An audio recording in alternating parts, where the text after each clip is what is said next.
Welcome to the live show. We are back, just like we never left. Smash the like button, subscribe to the channel. Yes, I am back. I am back. I was gonna get something to eat. However, there's nothing to eat. So, I was gonna get Zaxby's, but Zaxby's is closed. So, I'm about to make some noodles. I just feel like there's nothing to eat, bro. Like eating the same shit every time. Lord, I miss Nigerian food, bro. I miss Nigerian food. I miss Nigerian food, Lord. Dear Lord. Dear Jesus. I miss Nigerian food, bro. All right, so let's get straight to business. Let's get straight to business right now. We are going to watch the full interview from former President Donald J. Trump. I tell you, it was really hard to get this one. I had to search and search and search and search and search to get this video. I don't think it's on their website. I don't think it's on their website. Promise you that. I don't think it's on their website. I had to go to all right. So I had to go to someone else's page to get that particular video. All right, let me give the person credit first. Let me give the person credit. Let me give the person credit. Let me give the person credit. All right. So, shout out to Poi Kazal. I got this video from Poi Kazal. His name is Poi Kazal. He has 15 subscribers, and the video has 2,100 views, and he posted this 1 year ago. It took me a while to get this video. I tell you, it's not on CNN's YouTube. I searched and searched because I wanted to get this video for you guys so we can watch it and see what's up and see what time it is. You know me, this is what I do. I bring you valuable content that we can both watch, analyze, and then we could talk about it if you guys want to talk about it. However, I couldn't find this video, the full video. So I had to go on Poi Kazal's YouTube page. I guess he got the video, he downloaded the video, I guess, before, you know, I guess they took it down. Whatever happened, I don't know. But Poi Kazal, shout out to Poi Kazal. He has 15 subscribers and he had 2,100 views. Okay, straight to business. Straight to business. Straight to business. Straight to business. Where's wait. Okay, guys. Um, what we got right here, man? What we got? What we got? What we got? Hmm. Who we got? Okay, let me go on here. All right, so we got Warrior Life in the beauty. Shout out to Warrior Life. You know what time it is. All right, let's get straight to business. For CNN's Town Hall with former President Donald Trump. I'm Caitlin Collins. Tonight, President Trump is here as he embarks on a campaign unlike any other in the history of U.S. presidential elections. He's the first former president in more than a century to seek a return to the White House, and he is currently leading the Republican field while also facing multiple criminal investigations and an indictment. Just yesterday, he was found liable for sexual abuse and defamation. No questions are off the table, and we agreed to no conditions. We're here to get voters the answers that they deserve. Our audience is made up of Republicans and undeclared voters who plan to take part in New Hampshire's Republican primary. They'll get the chance to question the former president directly. These voters and the issues that they care about the most will help decide if former President Trump will get a second chance to take on President Joe Biden. Please welcome the frontrunner for the Republican nomination, former President Donald Trump.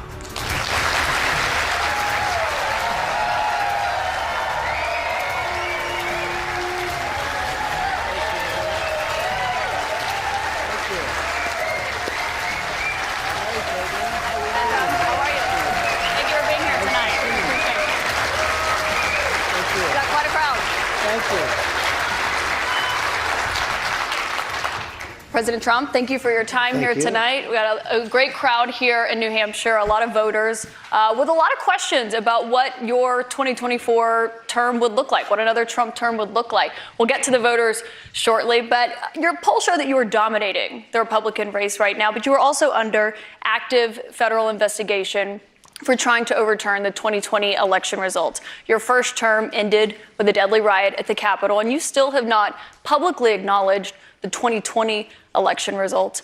Why should Americans put you back in the White House? Because we did fantastically. We got 12 million more votes than we had in, as you know, in 2016.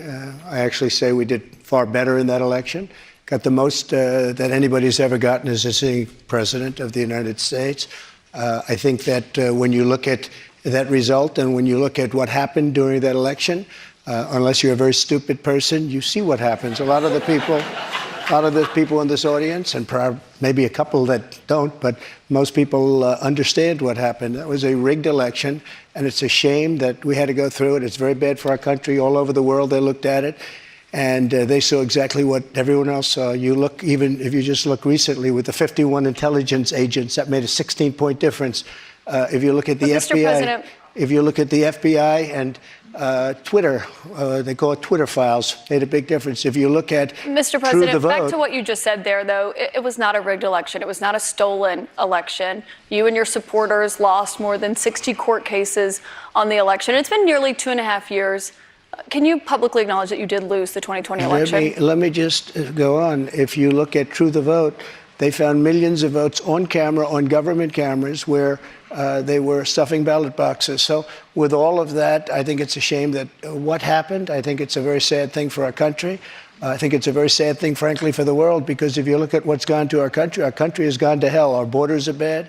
Our military has been bad. You look at the taxes, you look at inflation, what's happened to inflation. It's just destroying our country. We've really become, in many ways, a third world country. And it's very sad what's happened in this administration. And it's something that will turn around on day one. We were energy independent. Now energy is at a level that we've never had to pay before. Nobody can afford to continue to pay what's happening with energy. But we were energy independent. We were getting out of Afghanistan with strength and with dignity. And instead we got out, we looked like fools, probably the most embarrassing moment in the history of our country. We have a lot of questions about the economy and foreign policy tonight. But what you just said there, Republican officials debunked those claims about fraudulent ballots. We want to give you a chance tonight. Who? Republican officials in Georgia and every single state. There is no, your own election officials, Mr. President. So we wanted to give you a chance. People were afraid to take on the issue. But we have a big problem in this country. We have elections that were horrible. If you look at what happened in Pennsylvania, Philadelphia, if you look at what happened in Detroit, Michigan, if you look at what happened in Atlanta, millions of votes. And all you have to do is take a look at government cameras. You'll see them. People going to 28 different voting booths to vote, to put in 7 ballots apiece. But Mr. President, and they're all I have to stop you there because there is no evidence of that. Your own election officials testified to that and have said that Republicans in these states did this. In Georgia, there were multiple recounts, including a hand recount. We have questions about the claims that you're making tonight from voters on this topic. I want to bring in Scott Dustin from Concord. He works in insurance litigation. He's an undeclared voter. That's what they call independents here in New Hampshire, as you know. He did vote for you in 2020. Scott, what's your question for the president? Hi, President Trump. Welcome back to New Hampshire. Thank you. Will you suspend polarizing talk of election fraud during your run for president? Will I suspend, excuse me, what? Will you suspend polarizing talk of election fraud during your run for president? Yeah, unless I see election fraud. If I see election fraud, I think I have an obligation to say it. And you know what we went through a short while ago has really put our country in a big problem. I hope to do that. I hope we're going to have very honest elections. We should have voter ID. We should have one-day elections. We should have paper ballots instead of these mail-in votes. But the answer is yes, and I hope that it's going to be very straight up, because if it's going to be straight up, we're going to win the election. So you will suspend talk to his question about the 2020 election on the campaign trail? I guess we're going to just win. We're at a point now, we're getting so close. Let's just win it again and straighten out our country. One other question on this.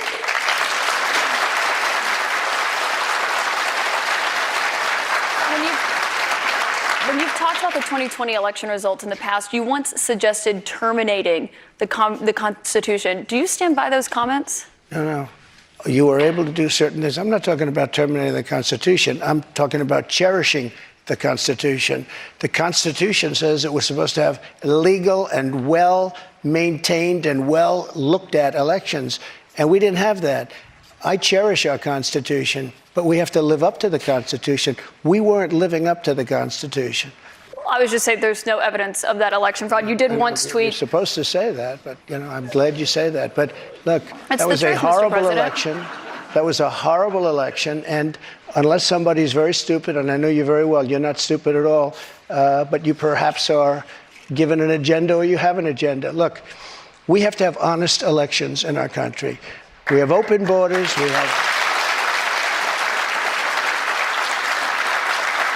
You look at what's happening. I mean, we have elections, we have open borders. Look at what's happening on our southern border. Millions and millions of people are coming here. They're being released from prisons. They're being released from mental institutions. And we have millions of people pouring into our country. And now they're getting rid of Title 42, which I put on, which kept people out that were sick and Mr. President, problems. we have a lot of questions about immigration to get to tonight. Obviously, that's a big topic, especially given what's expected to happen tomorrow. But I want to talk about the influence you have over your voters. It's very clear that you are very influential over them. You have a lot of impact. I've been to many of your rallies and seen it up close, which raised a lot of questions about the influence that we saw that you had on them on January 6th and your supporters when they attacked the Capitol. Do you have any regrets about your actions on January 6th? Well, January 6th was, again, we go back to it, but January 6th had to do with the fact that hundreds of thousands of people, and you don't see the pictures very often. A lot of the people here probably were there. January 6th, it was the largest crowd I've ever spoken to. That was prior to the walk down to the Capitol building. I don't think, and I've spoken to hundreds of thousands of people. I've never spoken to a crowd as large as this. And that was because they thought the election was rigged. And they were there proud. They were there with love in their heart. That was an unbelievable, and it was a beautiful day. And what I was asked to do, I wasn't involved in it very much. I was asked to come in, would I make a speech? I made a speech. I said, walk peacefully and patriotically, many different things. In fact, I brought a list of things. I don't want to bore the audience, but we can go sentence after sentence after sentence of things I said and things I put out. One of the big problems was that Nancy Pelosi, Crazy Nancy as I affectionately call her, Crazy Nancy Pelosi and the mayor of Washington were in charge, as you know, of security. And they did not do their job. They're not in charge of the National Guard. You're in charge of the National Guard. Well, I offered them National Guard. I said, we'll give you soldiers, we'll give you National Guard, we'll give you whatever you want. And they turned me down. And in fact, she turned me down. She turned me down in writing. They turned me down. But your acting defense secretary, Chris Miller, at the time, he says you never gave a formal order to deploy the National Guard. But when it came to that day... just the opposite. Chris Miller wrote a book, and he's a fantastic guy, and he was ready to go. They turned him down. If you look, the mayor of Washington, D.C., lovely lady, she said, we don't want it. We don't like the look. Nancy Pelosi said, we don't like the look. If they would have had I offered them 10,000 soldiers. I said, it could be 10, it could be more, but I offered them specifically 10,000 soldiers. If they would have taken 500 soldiers, you wouldn't have had the problem. They turned it down. And if you look at the Inspector General report, he says they turned it down. They made a terrible mistake. Well, Chris Miller was your acting defense secretary. He says you never gave that order. But back to what happened on that day. You said you weren't. He did not say that. He has testified that, Mr. President. He did not say that. But you said you weren't very involved that day. You did tell your supporters to come to Washington. You tweeted about it, about that speech that happened on the rally. Am I allowed to say that? When they went to the Capitol and they were breaking into the Capitol, smashing windows, injuring police officers, why did it take you 3 hours to tell them to go home? I don't believe it did. Oh, let me pull it out. I have to pull it out.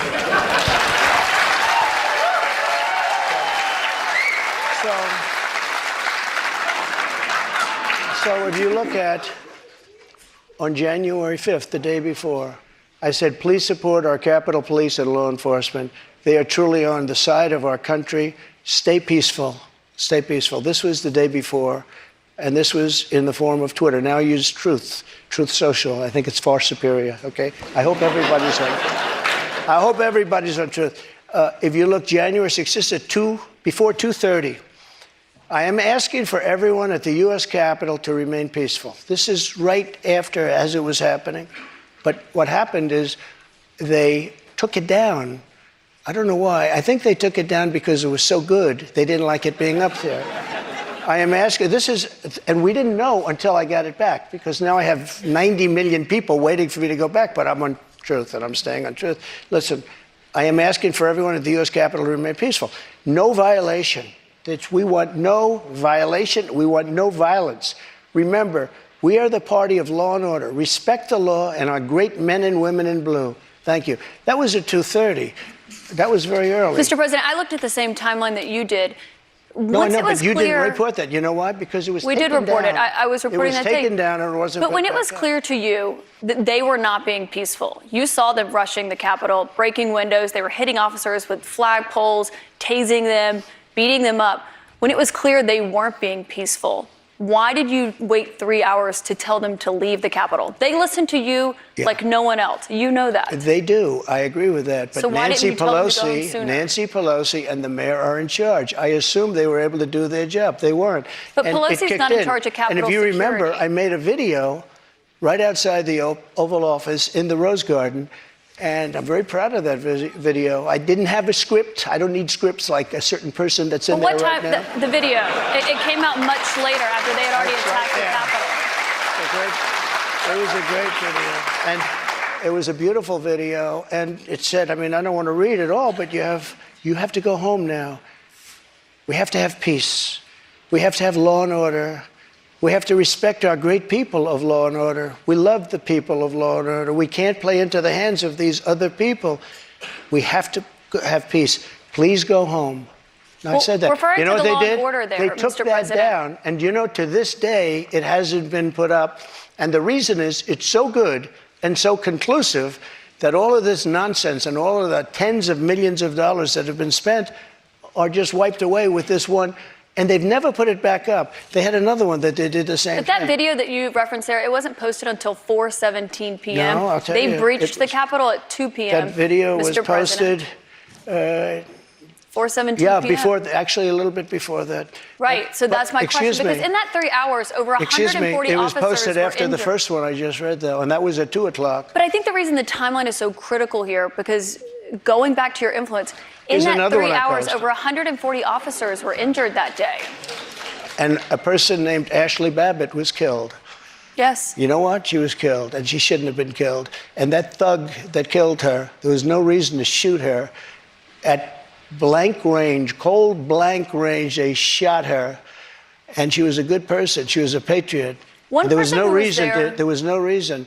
And he went on television to brag about the fact that he killed her. The officer was not bragging about the fact that he killed her. But bragging. one person who was at the Capitol that day, as you know, was your vice president, Mike Pence, who says that you endangered his life on that day. I don't think he was in any danger. Mr. President, do you feel that you owe him an apology? No, because he did something wrong. He should have put the votes back to the state legislatures, and I think we would have had a different outcome. I really do. But he doesn't have the authority to do that, as you know. What? The vice president does not have the authority to reject those election results. Are you ready? Let's have this one out just now, because it's interesting. Let's keep it interesting, right? I like Mike Pence very much. He's a very fine man. He's a very nice man. He made a mistake. His lawyer said, you cannot move. I called him the human conveyor belt. I said, even if the votes, I talked to his lawyer, even if the votes are absolutely fraudulent, he can't say, yes, sir, he can't send back. And the Democrats played it, and the rhinos played it.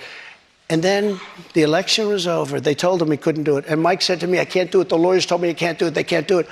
But the lawyers were wrong, because right after the election, they all met, the rhinos and the Democrats, and they worked out a plan to make sure that future vice presidents don't do what I said you could do. That's not what happened. You're referring to the Electoral Count Act. I've read that. There is no authority. No, legal experts, including Republican legal experts, say that he does not have that authority, Mr. President. But I want to move on. Why did they change the law then, saying that you can't do it? They didn't change the law. They strengthened the law because they were worried about presidents exploiting. They strengthened it, meaning you could do it. That's not what it means. Thank you. They strengthened the law Mike because they had were the right worried. to do it.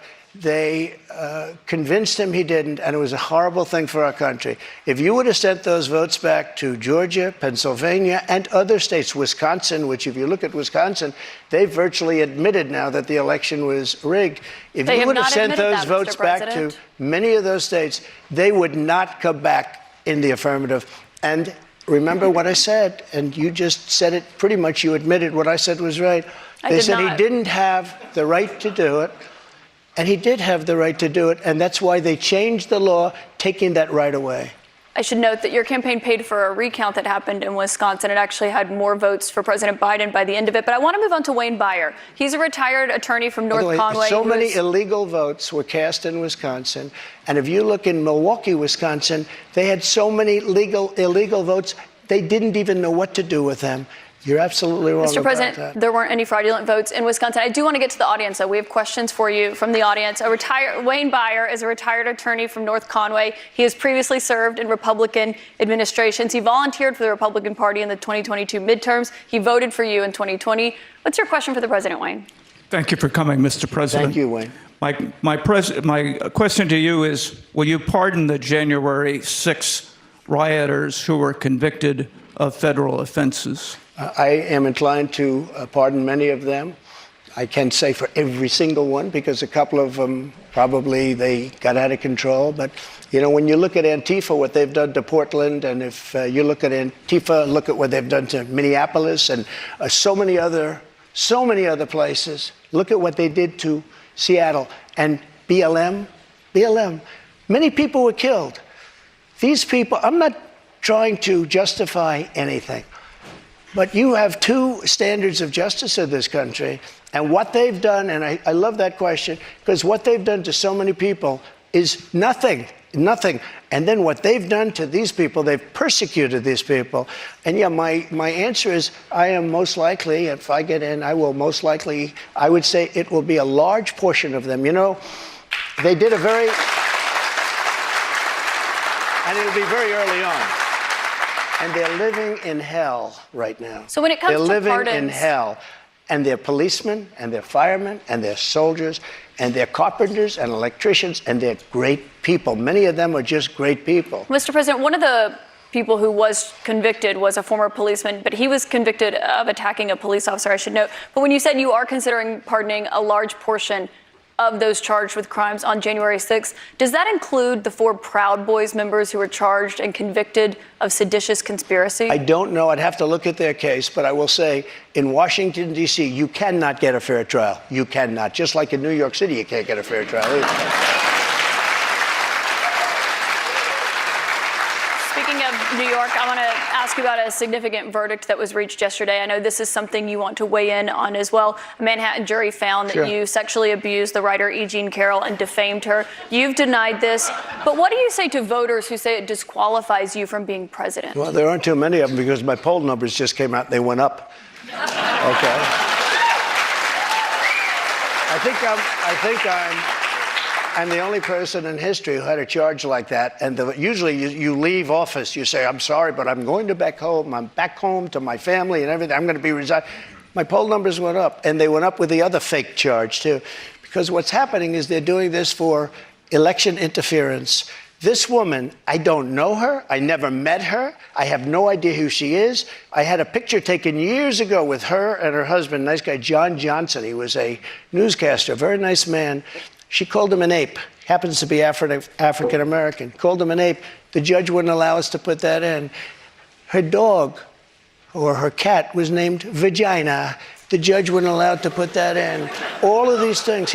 But with her, they could put in anything. Access, this Hollywood, was a jury put in of anything. 9 people who found you liable of sexual abuse. Do you think that will deter women from voting for you? No, I don't think so, because I think the whole thing, just so you understand, ready?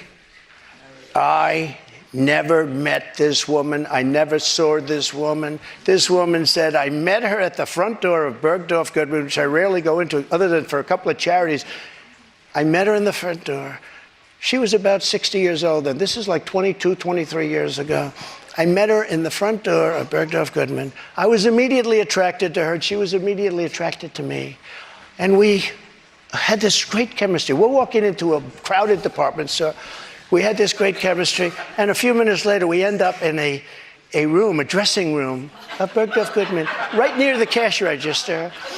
And then she found out there were locks on the door. So she said, I found one that was open. She found one. She learned this at trial. She found one that was open. What kind of a woman meets somebody and brings them up, and within minutes you're playing hanky-panky in a dressing room, okay? I don't know if she was married then or not. John Johnson, I feel sorry for you, John Johnson. Mr. President, can I think of it. I know you're recounting what she said, but Mr. President. But let me just, if I could, because you asked the question. This was a just jury, so you understand, though. if I was walking in at the, because I was very famous then, and I owned the Plaza Hotel right next door, and I owned buildings around it, I'm not going into a dressing room of a crowded department store. Then I say, if she was being raped, and by the way, they said she wasn't raped. Okay, that was her charge. She wasn't. They found that you sexually abused her. What? Say what? They did. They said he didn't rape her, and I didn't do anything else either. You know what? Because I have no idea who the hell she is. But Mr. President, I don't know who this woman is. Can I ask you, given you're recounting I your don't version? know who, and I tell you this. But Mr. President, are you ready? can I swear ask on you my children, which I'd never do. I have no idea who this woman. This is a fake story. Made up story. We had a horrible Clinton-appointed judge. He was horrible. He allowed her to put everything in. He allowed us to put nothing in. Mr. President, this is a you're fake recounting your version story. of events here right now to the audience. You referenced the trial. You did not go to the trial and actually testify. Do you wish that you had testified? No, it wouldn't have made a difference. This was a rigged deal. My lawyer said, sir, you don't have to do it. I actually said, I think I should. It would be respectful. They said, sir, don't do it. This is a fake story, and you don't want to give it credibility. That's why I didn't go. One thing you did do in this. And I swear, and I've never done that, and I swear to, I have no idea who the hell, she's a whack job. Mr. President, you did not testify in person in this trial. There was a taped deposition of you from October in it. You defended the comments that you made on that Access Hollywood tape about being able to grab women how you want. Do you stand by those comments? I said if you're famous and rich or whatever I said, but I said if you're a star, you are, and I said women let you. I didn't say you grab, I said women let. You know, you didn't use that word, but if you look, women let you. Now, they said, will you take that back? I said, look, for 1,000,000 years, this is the way it's been. I want to be honest. This is the way it's been. I can take it back if you'd like to, but if you're a famous person, if you're a star, and I'm not referring to myself, I'm saying people that are famous, people that are you stars, were asked in the deposition, people that are rich, yourself to be a star, people and you that are said powerful, they tend to do pretty well in a lot of different ways, okay? And you would like me to take that back? I can't take it back because it happens to be true. I said it's been true for 1,000,000 years, approximately 1,000,000 years, perhaps a little bit longer than that. So you stand by those comments? Well, I don't want to lie. Mr. President, we have a lot of questions. Here's what she wants Mr. me to say. President, let's get to the audience a rich and famous person tonight. has no advantage over anyone else. Well, you do have an advantage. And I say unfortunately, but that's the way it is. You said fortunately or unfortunately. Well, fortunately but Mr. President, or we have a lot unfortunately of for audience her. questions to get to tonight. I want to go back to the audience. We've got Danielle Rieger. She works as an oral surgery assistant. She's a Republican activist from Derry. She was a New Hampshire delegate for you in 2020. What's your question? Hi, thank you so much for coming to New Hampshire to answer our questions. My question is regarding the economy. Over the past 2 years, we have seen the prices for everything skyrocket. From food to gas to utilities and insurance costs, many people's bills are up several $100s a month, including mine. If elected president again, what is the first thing you would do to help bring down the cost to make things more affordable? Drill, baby, drill. You know what that means. So, we were energy independent. We were soon going to be energy dominant. And nobody had ever done what I did. We got oil down to $1.87. Actually, it fell lower than that in some cases. We had to save the oil companies. The price was getting so. We were doing incredibly. We had the greatest economy in the history of our country, probably the greatest economy in the history of the world. We were energy independent, soon to be energy dominant. We were going to be bigger than Russia and Saudi Arabia put together ×2. We have more liquid gold under our feet than any other nation. And these stupid fools ended it. And energy went from $1.87 and even lower for gasoline, for a car, They went from $1.87 to $5, $6, $7, $8, and even $9. And your electricity bills went through the roof, your heating bills went through the roof. And that's what started inflation.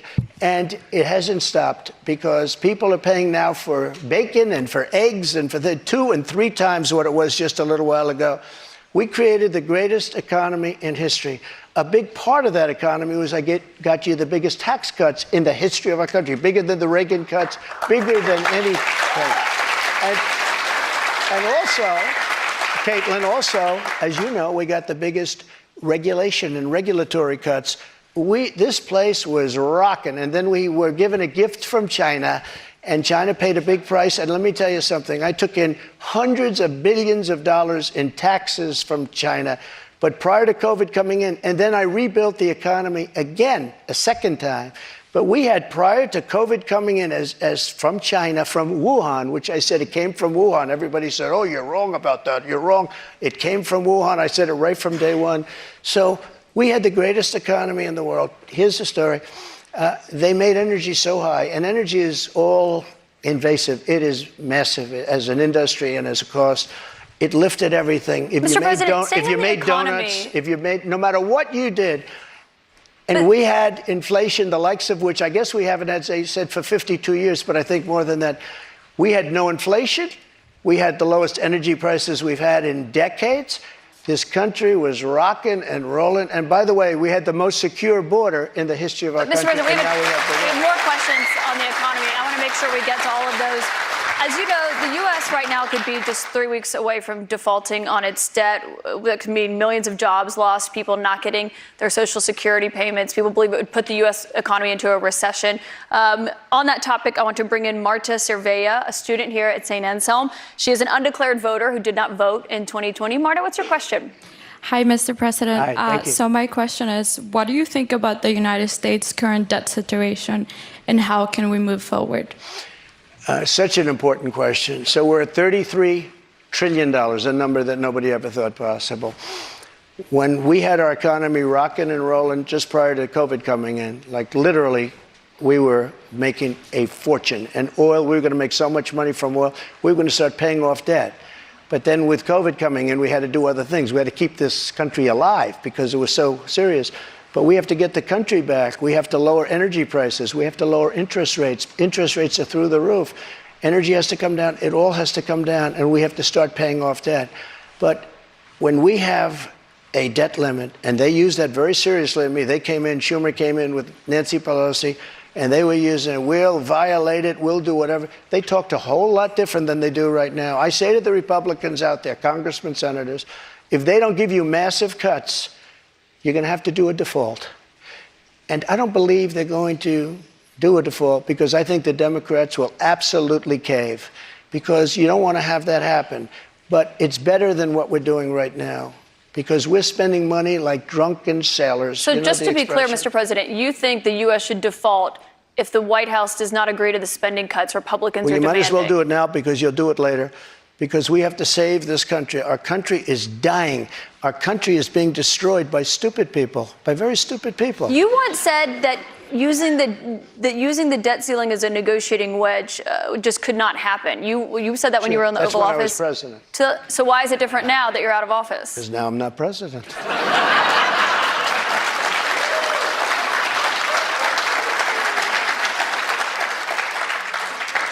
The U.S. defaulting would be massively consequential for everyone in this room, for all Americans. You don't know. It's psychological. It's really psychological more than anything else. And it could be very bad. It could be maybe nothing. Maybe you have a bad week or a bad day. But look, you have to cut your costs. We're spending $7 trillion on, much of it on nonsense. $7 trillion on nonsense. We've got another question from a voter tonight. Get all of that money that was wasted, and frankly, the Senate should have never approved it. Get all that money that was wasted, and if they don't get rid of that, you'll have to default. Okay? Mr. President, we've got another voter here tonight. And by the way, you're going to default eventually anyway, but it's going to be much messier. I don't think you'll have to default. I think if the Republicans hold strong and they say let's say we want $5 trillion off. I really think the Democrats have no choice but to do it. And if I win, they're going to be doing the same thing to me in 2 years. I guarantee you that. Mr. President, we've got another voter here tonight. And they did that before. Bobby Petrino has been waiting very patiently. Sure. He's a student at St. Anselm. He's a member of College Republicans. He's an undeclared voter right now. He supported you in 2020. Bobby, what's your question for President Trump? Hi, thank you for coming. This is a bit of a pivot, but with gun violence and mass shootings in the news cycle recently, I'm worried that state governments and the federal government are going to act to repress gun rights. Under your administration, you instructed the Department of Justice and the ATF to ban bump stocks. If elected president again, how would you act not only to defend our Second Amendment rights, but to restore rights that have been taken from us, such as, by example, recently the ATF's ruling on the pistol stabilizing braces? Yeah, as you know, the bump stocks are actually a very unimportant thing. And NRA, I went with them and they said it doesn't mean anything. They're actually, all they do is teach you how to shoot very inaccurately. So we did that. There's been nobody that's protected the Second Amendment, as you know, like I have. I protected it through thick and thin, not easy to do. But we have a very big mental health problem in this country. And again, it's not the gun that pulls the trigger. It's the person that pulls the trigger. And we have to protect our Second Amendment. We have to protect our Second Amendment. Mr. President, you dealt with a lot of mass shootings when you were in office. This year, there have already been more than 200 mass shootings in 2023. If you are reelected, are there any new gun restrictions that you would sign into law? I would do numerous things. For instance, schools, we would harden, very much harden. And I'm a very believer. I believe in teachers. I love teachers. I think they're incredible. And they love the children, not quite like the parents, but they love the children in many cases almost as much. Many of these teachers are soldiers, ex-soldiers, ex-policemen. They're people that really understand weapons. And you don't need 5% of the teachers would be more than you could ever have if you're going to hire security guards. But in addition to that, have security guards. You have to harden your entrances. You have to make schools safe. And you can make other places safe. But it is a big mental health problem in this country more than anything else. And remember, we have 700 million guns, 700 million. Many people, if they don't have a gun, they're not going to be very safe. I mean, if they don't have a gun, it gives them security. Now, you need them for entertainment, you need them for hunting, you need them for a lot of different things. But there are people that if they didn't have the privilege of having a gun in some form, many of them would not be alive today. You know, there's a certain country that had a very strict policy on guns, very, very strict. Which country? And, Brazil, okay? Brazil, very strict. And the former president of Brazil, and the killing was incredible. They were walking into people's homes and killing people. They had no protection. He said, go out and buy guns. People went out and bought guns, and it went way down. The numbers went way down because they had security. If you look at Chicago, Chicago has the single toughest gun policies in the nation. They are so tough you can't breathe. New York, too, and other places also. All of those places are the worst and most dangerous places. So that's not the answer. No new restrictions that you would sign if reelected, Mr. President. I want you to meet Julie Miles, a registered nurse from Merrimack. She's a Republican who voted for you in 2020. Julie, what's your question for the president? Thank you, Mr. President. Thank you. I appreciate you answering this question this evening. How do you plan to appeal to women voters in New Hampshire who are concerned about the Dobbs decision and how states may change their laws? It's such a great question, and it was such a great victory, and people are starting to understand it now. You know that they wanted to bring it back to the states, but that was probably the least important part of that victory. Getting rid of Roe v. Wade was an incredible thing for pro-life because it gave pro-life something to negotiate with. Pro-life had absolutely nothing being stuck in Roe v. Wade to negotiate with. And now what's happening, and I see it all over, deals are being made, deals are going to be made, and look, everybody that was president wanted to get rid and tried to get rid of Roe v. Wade. You mean for 50 Republicans? years. Republicans. For 50 years, this has been going on. Actually, a couple of Democrats, too. But for 50 years, this has been going on. I was able to do it, and I was very honored to do it. But by doing it, things are happening that are very, very positive. And I happen to believe in the exceptions, the life of the mother, rape, incest, like Ronald Reagan believed in the exceptions. But I happen to believe that. I think it's frankly important to do that, but a lot of people are against that. A relatively small number. But the way I look, I think it's very important to say this. I consider the other side to be radical because the other side, under Roe v. Wade and other things, the other side, they're radical because they will remember the debate with Hillary Clinton? I said, rip the baby out of the womb at the end of the 9th month. They will kill the baby in the 9th month. If you look at that crazy governor of Virginia from the former governor, where he said, no, the baby will be born, and then we'll decide essentially whether or not to execute the baby. But Mr. President, can we talk about what you would do if no, but you these are the radical people. Re-elected? It's not the pro-life people that are radical. But if you are re-elected and you're back in the Oval Office and you get legislation to your desk, would you sign a federal abortion ban into law? What I'll do is negotiate so that people are happy. But the fact that I was able, I'm so proud of it. We put 3 great justices on the Supreme Court. We have almost 300 federal judges on the Supreme Court. So just to be clear, Mr. President, you would sign a federal abortion ban into law. I said this. I want to do what's right. And we're looking. And we want to do what's right for everybody. But what's right? But now, for the first time, the people that are pro-life have negotiating capability, because you didn't have it before. They could kill the baby in the 9th month or after the baby was born. Now they won't be able to do that. But I think this is a really important question for you to answer, because this is something every Republican, including those who are running against you for the nomination, are being asked about, is would you sign a federal abortion ban into law? And many of them are going to give you the same answer as I am. First of all, I am honored to have done what I did. And a lot of people said in 150 years, he's now the most consequential president because he saved so many lives. And I'm honored to have done it. And because of what I've done, we now have a great negotiating ability. That's what I do in life. I negotiate.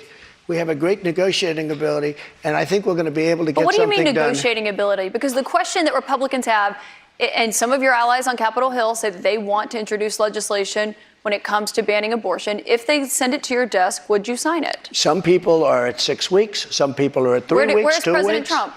President Trump is going to make a determination what he thinks is great for the country and what's fair for the country. But the fact that I was able to terminate Roe v. Wade after 50 years of trying, they worked for 50 years. I've never seen anything like it. They worked, and I was so honored to have done it. We are in a very good negotiating position right now, only because of what I was able to do.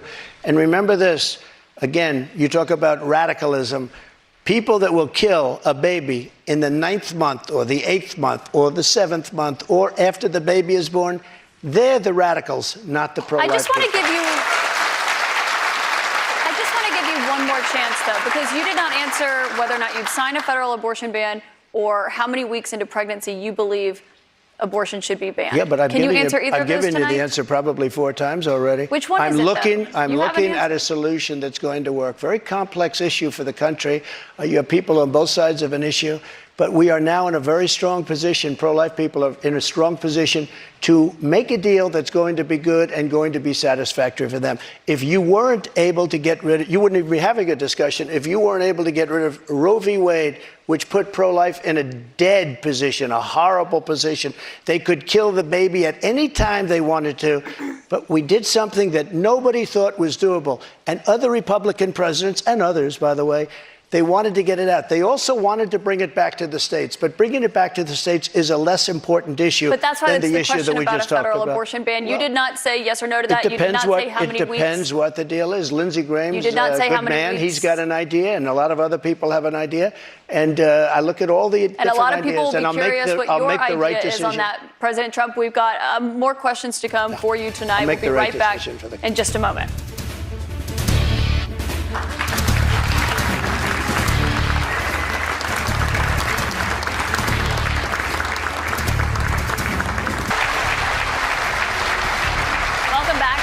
Republican presidential town hall with former President Donald Trump. President Trump, I'd like you to meet Jennifer Simmons. She is a stay-at-home mom and former town selectman from Wyndham. She's a Republican, and she voted for you in 2020. Jennifer, what's your question tonight? Good evening, Mr. President. Thank you. Title 42 is expected to expire tomorrow. Our southern border and now our northern border are experiencing record migration. We learned on May 2nd that the Biden administration plans on deploying 1,500 troops to the southern border. Do you agree with deploying troops to the border, and how will a Trump administration slow down the rate of migrants coming across all our borders? Sure.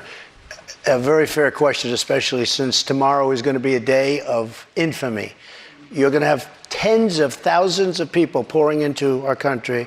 Even the judge, the judge overruled them when they wanted to terminate it early. And he said, that you better extend this thing. The judge in Texas said, I hope you're going to extend this, but this is my policy that they're letting terminate because they lost in court. They wanted to go earlier. You're going to have millions of people pouring into our country right now at a level that nobody's ever seen before. These people are sick. Anybody that wants this to happen to our country, they're destroying our country, and this should not be allowed to happen. How they're not going to do a version of Title 42 or my Title 42, which was tough. If people are sick and have infectious diseases and lots of other problems, we don't want them being into our country. We have enough problems right now. We have problems like we've never had in the history of our country. But Mr. President, our country is being destroyed. The reason it's ending is because the health policy, the COVID era pandemic emergency, is coming to an end. That's what Title 42 was. You put it in place because of COVID. True, but when it comes to big questions about what your immigration policy would look like if you are reelected, some of your Republican rivals have criticized you for not fulfilling the promises that you made on the campaign trail, like finishing the border wall. So how did voters know that you would get those done if you're reelected? I did finish the wall. I built a wall. I built hundreds of miles of wall, and I finished it. And then I said, we have to build some more because there are areas like water going through a dam. There are some areas where a lot of people are coming. You close up one, and they come into another. And we started another 100 miles of wall. In fact, I said to my people, if we start this and don't finish it, and then we had a rigged election, I'm sorry to say it. The election was not rigged, Mr. President. You can't keep saying that all night long. And so then they took over and they decided not to finish it. It would have taken them 3 weeks. I built hundreds of miles of wall. If we didn't have it, it would be hard to believe it could be any worse. They're just letting people flow into our country. Look, a country has to have borders. There's never been anything like is happening to our country right now. You built about 52 miles of new wall when you were in office, Mr. President. It wasn't the complete wall. One other thing that with no, but I have to respond to that. With your immigration, it was only about 52 miles of new wall. This is what she does. I built hundreds of miles. Some of the wall was up there, and it would be laying on the ground, rusted, rotten steel, rusted, rotten wood, and what the radical left crazy Democrats did, if there's a piece of wood laying down, they consider that a wall. I built 30-foot walls that go down 7 feet into the ground. If there was a little piece of wood sitting in the ground, they said, oh, he's not building a wall. We already had a wall. Because this is the game. They're a party of disinformation. It's not a game, Mr. President. It's about 52 miles of new wall. One other immigration policy you had when you were in office. I built new wall. 52 miles for hundreds of miles. CBP, Mr. What I President. did is I replaced other wall that was laying down, that was up and rotting in the ground for 30 years. Some of it was steel that you couldn't even see. Mr. President, it was only about 52 miles of new wall. But moving on, another immigration policy you had was the zero-tolerance immigration policy that separated families at the border. If you are reelected, are you ruling out instituting that? Well, when you have that policy, people don't come. If the family hears that they're going to be separated, they love their family. They don't come. So I know it sounds harsh, but if you remember they said I was building prisons for children. It turned out that it was Obama that was building the prisons for the children. But would you re-implement that if you're reelected? Is that what you're saying? We have to save our country, all right? So it sounds like that's a yes. No. When you say to a family that if you come, we're going to break you up, they don't come. And we can't afford to have any more. Look at New York City. Look what's happening. They're living in Central Park in New York City. The city is being swamped. Los Angeles is being swamped. Iowa is being swamped. Our whole country is being destroyed. Millions of people are coming into our country. And you know what the number is going to be, in my opinion, by the end of the year? Not the 4 million that you hear and the 3 million. I think it's going to be 15 million people. And in these people, they have no idea where they come from. They come from 129 different countries so far. 120, not just the 4 that we talked about. Just to put a button on that, it sounds like what you're saying is that you're not ruling out re-implementing that immigration policy. I want to get to another voter. Caitlin Boissonneau is a student here at St. Anselm College. She's a Republican. This will be the first election that she has voted in. What's your question for the president, Caitlin? Hello, President Trump. Hi. Thank you so much for coming. Thank you. The current administration has made it clear that we should continue to provide military equipment to Ukraine so that they can defend themselves. Do you support this decision, and how would you deal with the increasing threat posed by Vladimir Putin? First of all, thank you very much. It's really nice. And it's an important question, so important. because we're giving away so much equipment. We don't have ammunition for ourselves right now. We don't have ammunition for ourselves. We're giving away so much. But here's the thing. I have to say it to start off. No longer matters. If I were president, this would have never happened. And even the Democrats admit that. Putin knew it would have never happened. And his pipeline would have never happened. A lot of things would have never happened. But this would never have happened. And all those dead people, both Russian and Ukrainian, they wouldn't be dead today. And all those cities that are blown up and disintegrated right to the ground, that wouldn't have happened. Okay, now, here's the problem. We've given so far $171 billion.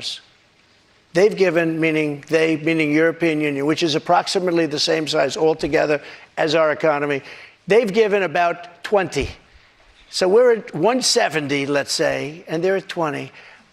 You don't have to know too much about history to realize, or geography, to realize that they're a little bit more affected than we are, okay? So they've got to put up a lot more money because they're taking advantage of us like every other country did. That's why I ended NAFTA and replaced it with the USMCA, Mexico, But on Canada. this issue, Mr. President, I should know, I don't know any Democrats who have said they don't believe Putin would have been invaded if you were president. But her question is, would you continue to give Ukraine money and weapons if you're elected? What's the answer? I have a very good relationship with President Zelensky because, as you know, he backed me up with the phony impeachment hoax number one when he said the president didn't do anything wrong. So I happen to like.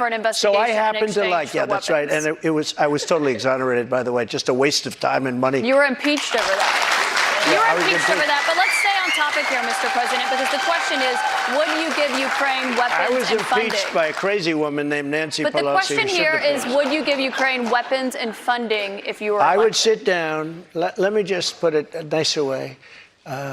If I'm president, I will have that war settled in one day, 24 hours. How would you settle that war in one day? Because I'll meet with Putin, I'll meet with Zelensky. They both have weaknesses and they both have strengths. And within 24 hours, that war will be settled. It'll be over. It'll be absolutely over. Do you want Ukraine to win this war? I don't think in terms of winning and losing. I think in terms of getting it settled so we stop killing all these people and breaking down this country. Now,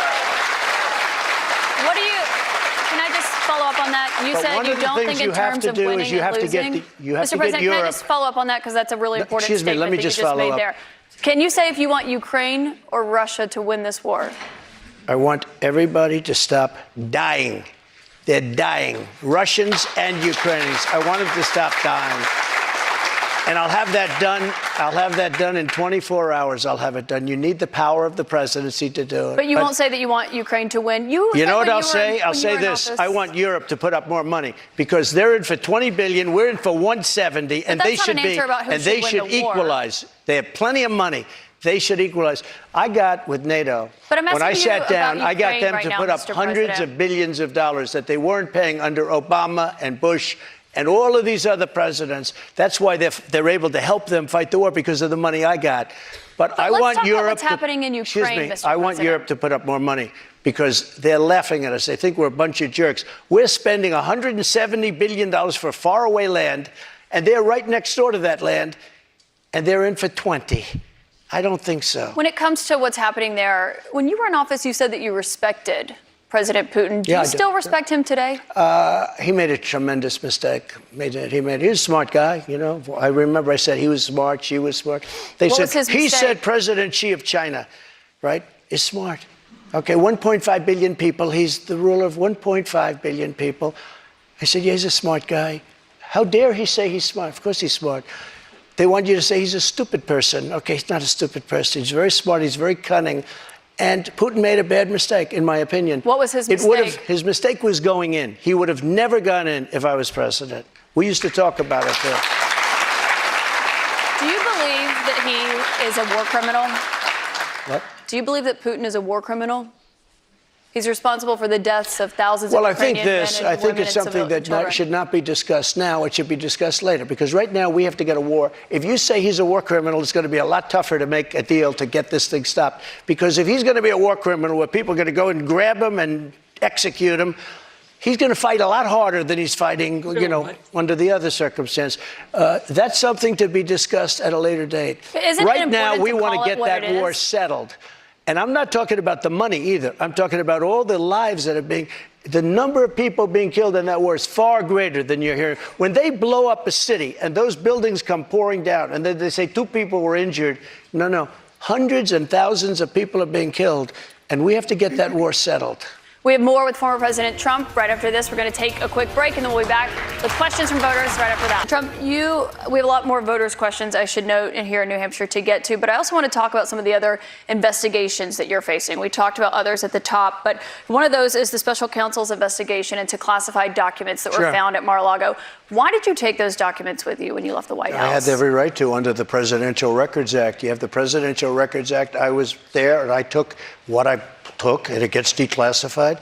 Biden, on the other hand, he has 1,850 boxes. He had boxes sent to Chinatown, where they don't speak even English in that Chinatown we're talking about. But I got to stop you right there. Nobody talks about him. They talk about us. Just so you understand, I had every right to do it.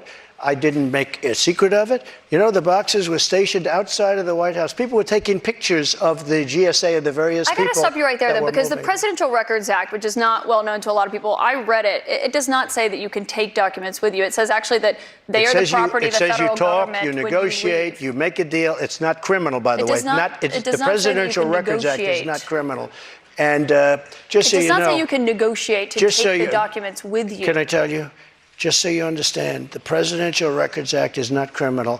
I took the documents I'm allowed to. You know who else took them? Obama took them. Nixon took them. Obama Reagan did not took take them. Documents. Oh, he didn't? The difference here that I'd like to note. Reagan the National took Archives says that President Obama even Jimmy did not Carter, take documents. even Mike Pence had some documents, and he's a very referenced honorable Pence, guy. You referenced But you know who Biden. took them more than anybody is Joe Biden. He has 1,800 boxes.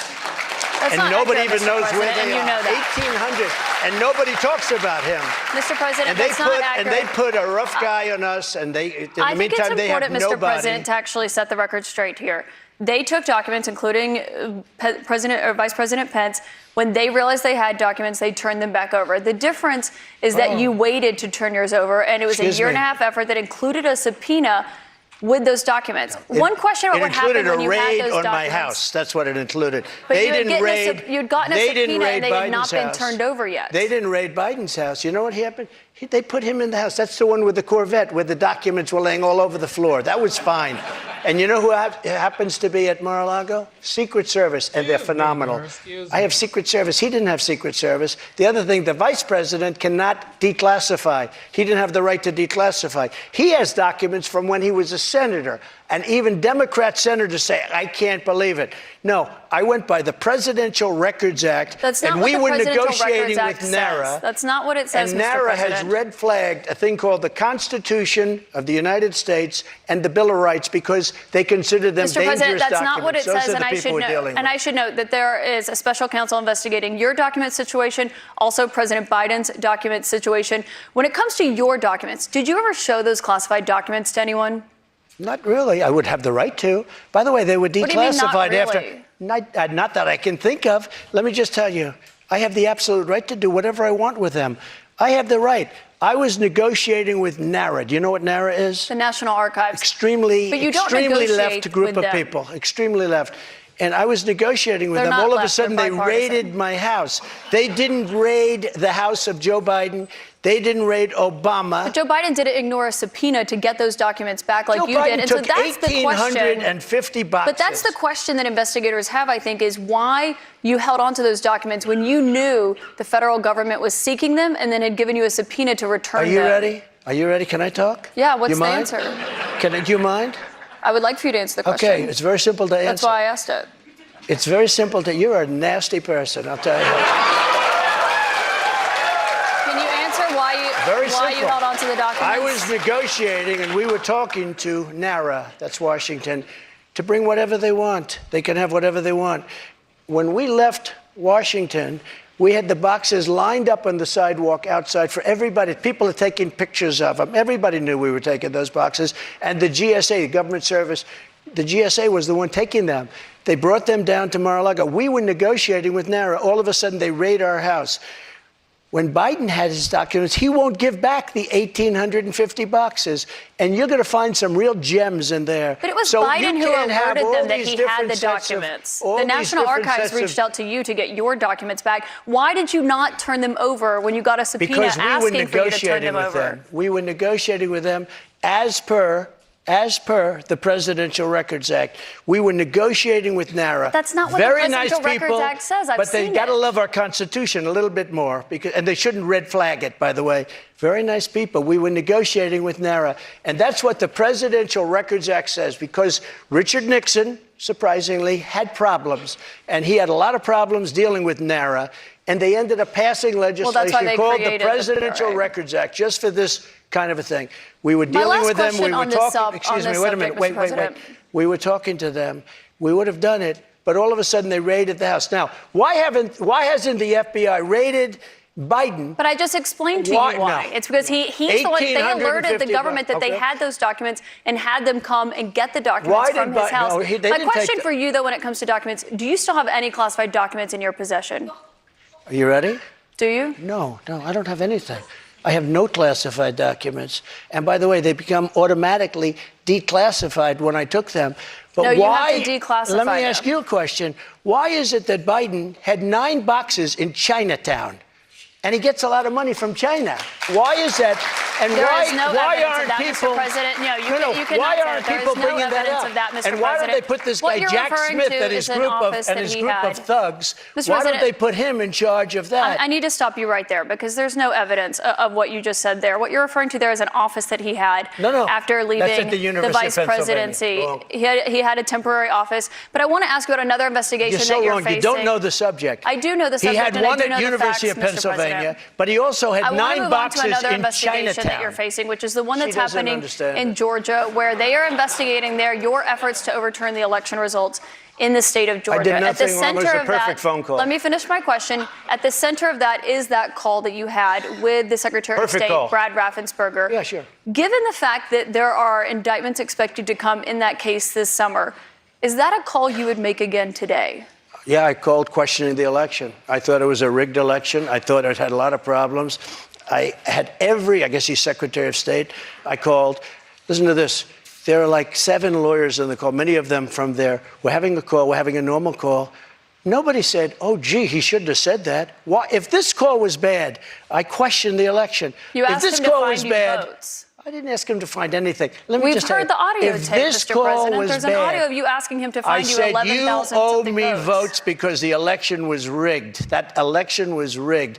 And if this call was bad, why didn't him and his lawyers hang up? How dare you say that?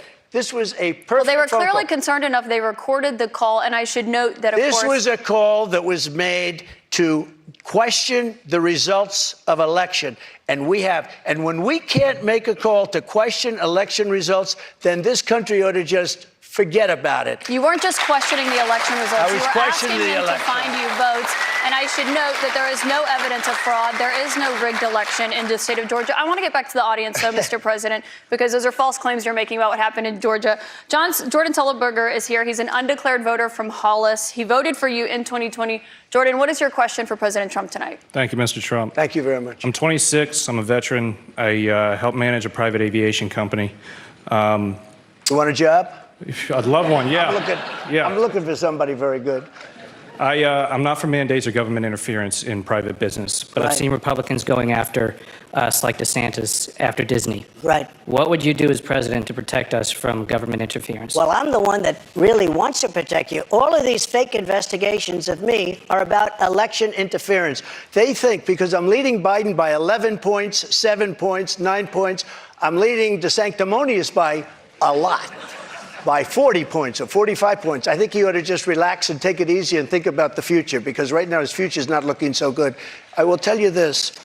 We are really putting it to Biden, but he's putting it to himself because the economy stinks, inflation is horrible, and the border is a disaster. And by the way he got out of Afghanistan was the single most embarrassing moment in the history of our country.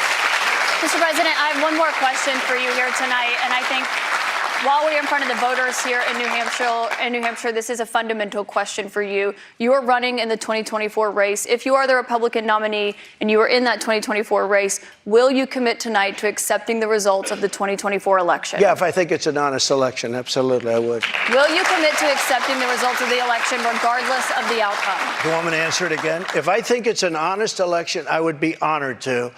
And right now, we are so far ahead of both Democrat and Republican. And you know what? If I don't win, this country is going to be in big trouble. It's so sad to see what's happening.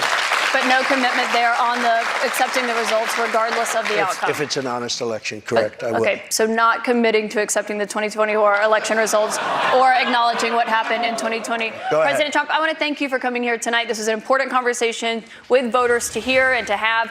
Thank you to our audience and to our host, St. Anselm College. CNN's coverage continues with Shout out to everybody watching the live show. Subscribe to the channel, smash the like button. We're gonna watch the next. I think this is the Iowa caucus town hall. Let's watch that. President Trump, we are so excited to have you here with us in Iowa tonight. Thank you. And thank you. You've just got a great group of supporters here in this state. You really do. You really do. Thank you very much.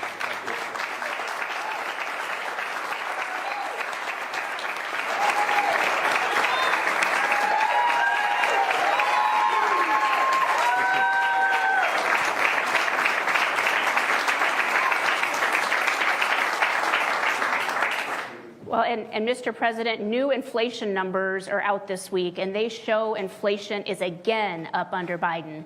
And the new polling shows 61% of small businesses believe Bidenomics is bad for the economy. When you return to the White House, what is the first thing you'll do to turn around Biden's economic nightmare? Well, first of all, I think he's been a disaster as a president. He's the worst president in the history of our country. The happiest person around right now is Jimmy Carter. I've been saying this because he looks like a brilliant president by comparison, like literally brilliant by comparison to this guy. There's never been anybody like him. Now we have another war going on in the Middle East, just started up, and we have our Secretary of Defense is sitting in a hospital room looking at his laptop. That's how he's running the war, like a child would look at a laptop. It's disgraceful what's going on. It's a disgrace, and Bidenomics is the least of it, but it's been a disaster for the country. Inflation's now going up again, but really look at the inflation that's taken place over the last 3 years. I was looking today, energy's up at 38%, and food's up 32%. Everything's up. It's not going to come down. They're not going to get it down. Even if they got it even right now, it doesn't matter. The damage is all done. No matter what you make, no matter how much your salary went up, it's peanuts compared to when you look at all these things. They were talking about housing prices. They were talking about rental. If you rent an apartment anywhere in the country, you're up 40%, and that you can't make up for that. He's been a disaster as a president, and we're spending money hand over fist in Ukraine as an example, and yet Europe, you add it up, it's a similar size economy as ours. Europe is not spending anything by comparison. We're in for $200 billion, or they're in for $22 billion. And yet it certainly affects them more than it affects us. We have a thing called an ocean in between. They don't have that ocean, but they're not, and nobody's telling them to do it. I told them to spend for NATO. I said, you have to spend money. And they said, well, I don't really know. Would you protect us? I said, no, if you don't spend, we're not going to protect you. And all of a sudden, billions and hundreds of billions came pouring into NATO because I said that. You have to ask them for the money. They'll pay it if you ask them. I don't think anybody is asking them. But you look at the difference between what we're spending on Ukraine, as an example, and what they're spending. And the only difference is nobody's asking, or they don't know how to ask. But you really probably have to tell them, this is what you're going to do, and they'll do it. So it's a very unfair thing. Very bad things are happening for our country. I don't think we've ever been in danger of World War III like we are right now. And I always say, and I say it in every speech, I will prevent World War III. I know all these people. I know good, bad, or indifferent. It doesn't make any difference. I know every one of them, and they're not going to mess around with us. We are weak. We are ineffective. We're laughed at as a country, and Bidenomics is a total disaster, to get back to your original question. Well, you are so right. And, you know, we've got some good Iowans here with us tonight in the audience. So who here was better off financially with President Trump?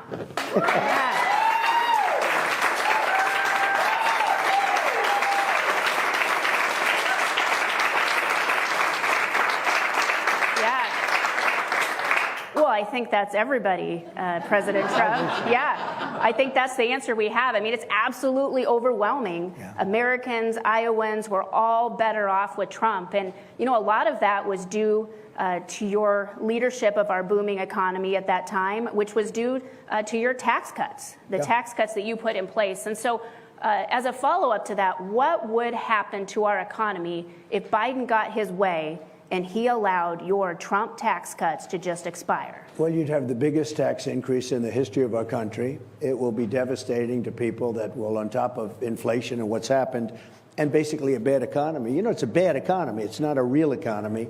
You look at government jobs are up, but other jobs aren't up. But government jobs, well, government jobs, that's, you know, that's easy to do. Let's hire more people so we look good. That's like taking the oil out of the strategic reserves. They take it out of the big, we have the lowest amount of oil in the strategic reserves right now than we've ever had. And that's not meant for automobiles for an election. That's meant for military. That's meant for trouble, big trouble in our country. It's meant to protect us. And, you know, they practically drained it in the last election in order to keep prices down. They're trying to do the same thing again. These, they have done such damage to our country. And then we start talking about the border, okay, the border. We had the worst border in the history of the world. We had the safest border, the best border. I built over 500 miles of wall. People don't, you know, they say, is it a renovation or not a renovation? It's not a renovation. We had a wall that was falling down, demolished, rusted steel, rotted out 2x4s. We'd rip it out. They'd say, oh, that was a renovation when we go up 30 feet high and 9 feet deep. No, we built over 500 miles of wall. We were going to build another 200 miles, which is far more than I said I was going to do. And Mexico, by the way, speaking about Mexico, Mexico paid for 28,000 soldiers, and they were paying much more money than they would have paid for the wall. There was no legal mechanism to do the wall, but it didn't matter because they paid much more money. We had stay in Mexico, not stay. We had stay in Mexico. We kept people in Mexico. Nobody ever did that before, and Mexico behaved, but Mexico had to behave because I was going to tariff them if they didn't, and they were fine. They were actually very good. I like the president a lot. I mean, we get along very well. But Mexico paid a big price to give us the best border that we've ever had in the history of our country. That included drugs. That included terrorists coming in. I saw an interesting stat on a number of the shows. In 2019, they had no terrorists, zero, which I was frankly surprised to hear that. But that was during my term. We had very strong blockages and blocks. So we had nothing. And now we have record numbers of terrorists coming in, record numbers. We had none. I mean, they actually said zero. This is not me, because I would have said it's got to be somebody, but they had nobody. And we had a safe country. We had no attacks. We had no anything. I defeated ISIS. We wiped out ISIS. That was supposed to take 4 years. I did it in a few months. We have a great military when we have the right people, and we have the right people. I know the right people. They're not the television people, not the people that you're reading about, not the person that's now in a hospital running this war from his laptop, which is what I understand he's doing, if he's running it at all. I'm not sure about that, but that was a terrible thing. 5 days we didn't have any idea where our Secretary of Defense was, and we have people wanting to attack our country. So it's a pretty sad situation. We've never been in a position of risk like we are right now, in many ways, but never like we are right now. Yeah. Well, wow, that is something we hear about everywhere in Iowa is how much Iowans appreciate how you secured the border and what you did to keep us safe. Thank you.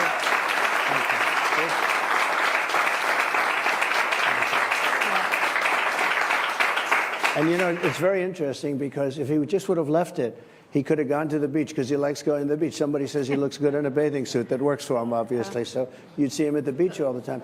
He could have done that, just left it alone, leave our people there, leave the great people that we had there. And instead, they decided we're not going to build the wall.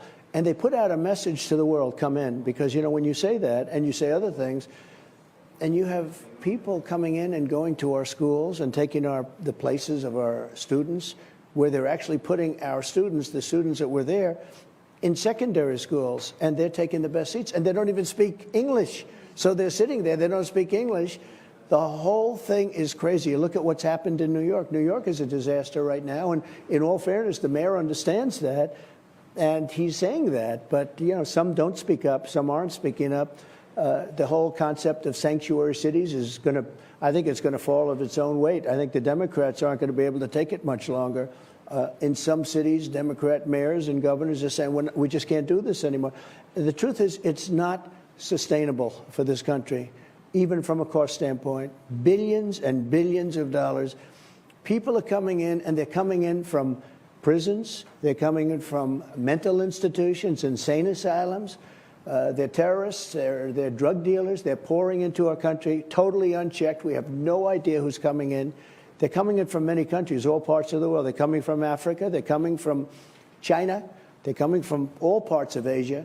A lot of people coming from Europe. A lot of people coming from Yemen, okay? We're bombing right now. We have people from Yemen. We had 27,000 people coming in over the last few months from China, and they happen to be from the age of about 19 to 25, just fighting age. It's great, you know. Not women, all men.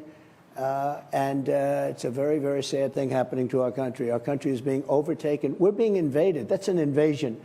We had the strongest border. Now we have the weakest border, and it's an invasion of our country. And Biden is grossly incompetent. The only thing they know how to do is cheat on elections. They're very good at cheating on elections, and they're very good at also going after your political opponent. But they can't do anything else. That's all they're good at. And we're going to teach them a lesson. Yeah. Right?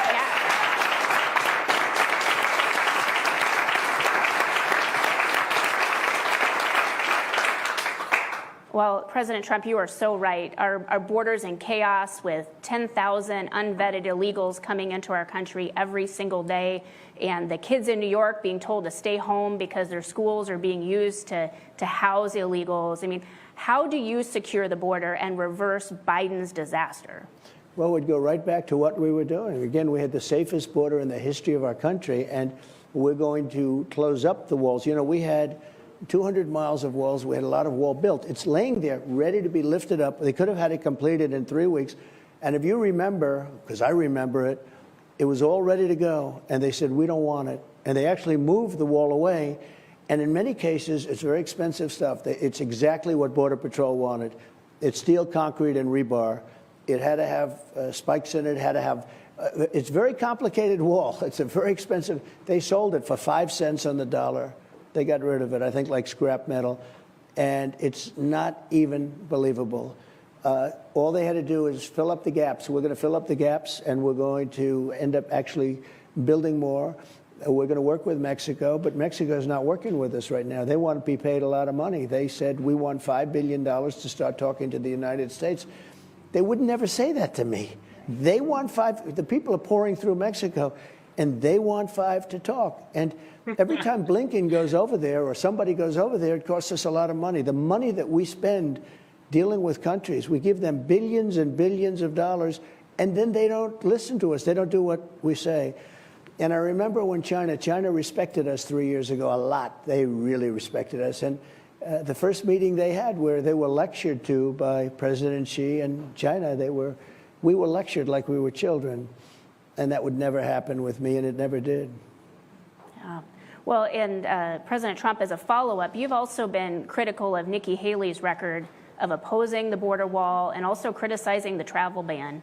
Given the thousands of unvetted illegals that are coming across our southern border every day, why are Nikki Haley's comments dangerous and naive? Well, she's a globalist, and she works with Koch.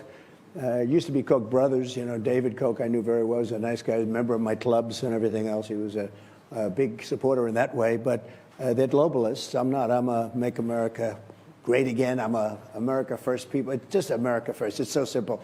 I put America first. I always did, and I always will. And frankly, we spend trillions of dollars to other countries. Many of these countries don't respect us. They don't like us. They don't do what we tell them to do. And I stopped that whole process. But Nikki is a person that's getting a lot of her money from globalists, and globalists are not good for our country. They're not good for us. I know Nikki very well. She was my ambassador to the United Nations, and she had a lot of weakness, to be honest. She had a lot of weakness. In fact, I'm not a fan of Chris Christie. I thought he was, third rate. He left with a 9% approval rating. New Jersey, a great state, which I hope to win. I hope we're going to win it. But he made some statements that she's not going to make it. the so-called hot mic. And I don't know if that was a hot mic on purpose or not. I doubt it. But it was certainly a hot mic. I don't think Nikki's strong enough to be president. I know her very well. I know her better than anybody. I moved her there from the governor of South Carolina, and I moved Henry McMaster in. And one of the reasons I gave her that job is I wanted Henry McMaster to be governor. He was lieutenant governor. He's fantastic. You know him. And he's done a great job. But that was one of the reasons I moved her. And she did okay. She was okay, but she's not strong enough to be president. I know her very well. Yeah. Well, thank you. And I think we've got somebody here in the audience that really wants to ask you a question. Joe Mitchell's got a question for you. Hi, Joe. Yeah. Hey, Mr. President. Thanks for being here tonight. Thank you. Clearly, it's no secret that our country is in chaos. The world is in chaos. What happened with Yemen and the missile strikes the last few days, Ukraine, Palestine. We don't even know where the Secretary of Defense is right now. Are we on the brink of World War III? I think we're the closest that we've ever been. And, Joe, this won't be a regular war. This is not going to be, as I say, army tanks running back and forth, shooting each other. These are weapons of mass destruction, the likes of which nobody's ever seen. I've seen them. And this is obliteration. This is not a world war like we are used to. World War I, World War II were terrible, horrible. This is so much bigger than that. This is, like annihilation. And we have people that can't put two sentences together. Our president can't speak. He can't speak a full sentence. And he's negotiating with Putin, and he's negotiating with President Xi of China, who's very tough and very smart. I say that, and the media says, oh, you called him smart. Yeah, he's smart. He's very smart. He controls 1.4 billion people with an iron fist. I'd say that's smart. And he's a guy who loves China. And these are people that love their country, or certainly whether they love their country or not, they want to make their country great again, right? Like we're doing. We were doing things at this country that nobody's ever seen. Then COVID came in. We did a great job with that, but never got the respect for the job we did with COVID. Nobody knew what it was. All over the world, it was ripping countries apart. The damage China did, and I always said it came from Wuhan, and it did. It came from Wuhan, and it was the damage done to this world. $61 trillion, they figure. That's more than China has. That's more than everybody has put together. $61 trillion in damage. I don't know if you've ever heard that number, but that's, wow. And it's probably a relatively accurate number. They really put the world back many, many years, what they've done. And it's so sad to see that. But nobody's ever done the job. We rebuilt the military. We gave the largest tax cuts in history. We gave the largest regulation cuts in history. Even from a health standpoint, right to try. We did right to try. That's space age stuff. We have the best labs, the best doctors in the world. And we'd have things that won't come out for 4 or 5 or 6 years. They won't be approved. And I got it done. And they've been trying to get that done for 54 years. I got it done. And it saved thousands and thousands of lives. Nobody wanted it. The health companies didn't want it. The labs didn't want it. The doctors didn't want it. And the country didn't want it because everybody felt they were going to have liability. I got everybody in a room. The insurance companies didn't want it. I got them in a room. I said, look, the patient's going to sign no liability to anybody. And they were willing to do that. And we've saved thousands and thousands of lives. And it's shown in many cases that the drugs really work. The drug companies didn't want it because they didn't want to take terminally ill people. The people that were terminal, and it was incredible because they'd say for years, we don't want to take a chance because if they get sick, I said, they're terminal. It's like that. These are really sick people. These are people that will be dead. They are dying. And they will have the right to use it, and they have had, and we've saved thousands and thousands of lives. And actually, it's been the opposite effect. Some of these drugs are so good that it actually proved that they were good, as opposed to, the liability factor that the drug companies were worried about. So we're very proud of everything we did. We're the greatest economy in the history of our country.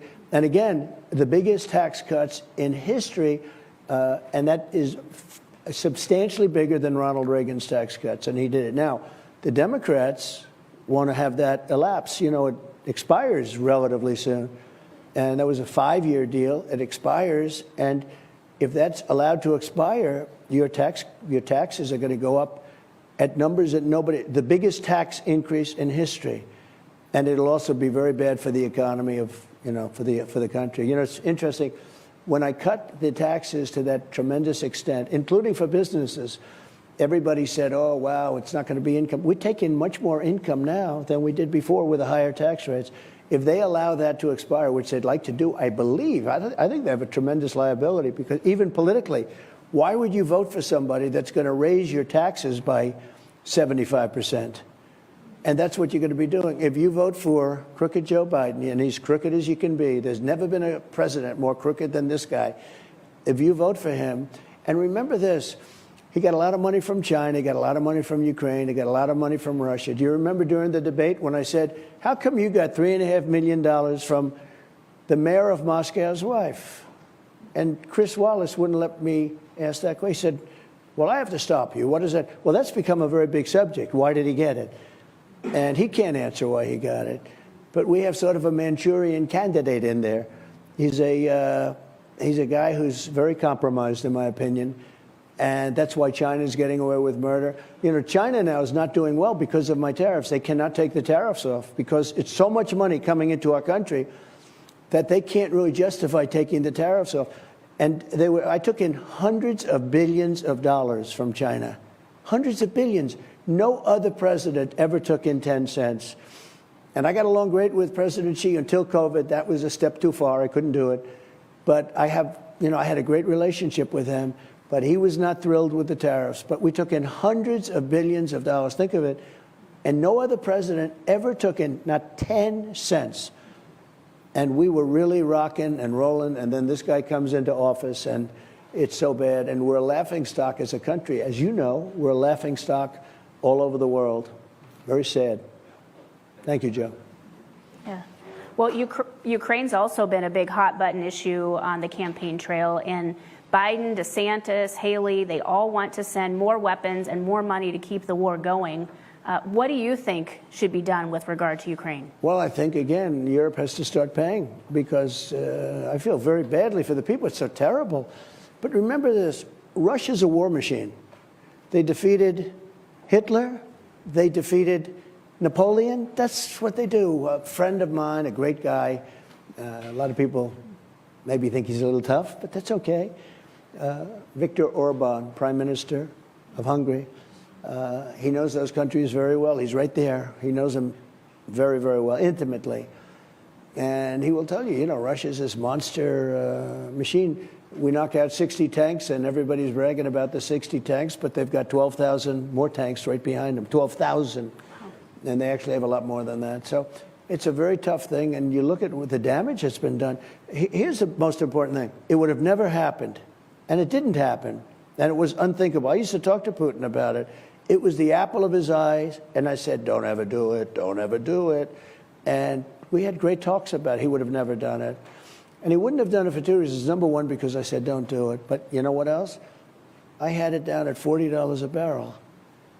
As soon as I got out, Biden did horrible moves, and it went to $100 a barrel. At $100 a barrel, he was making so much money. He had the money to prosecute the war.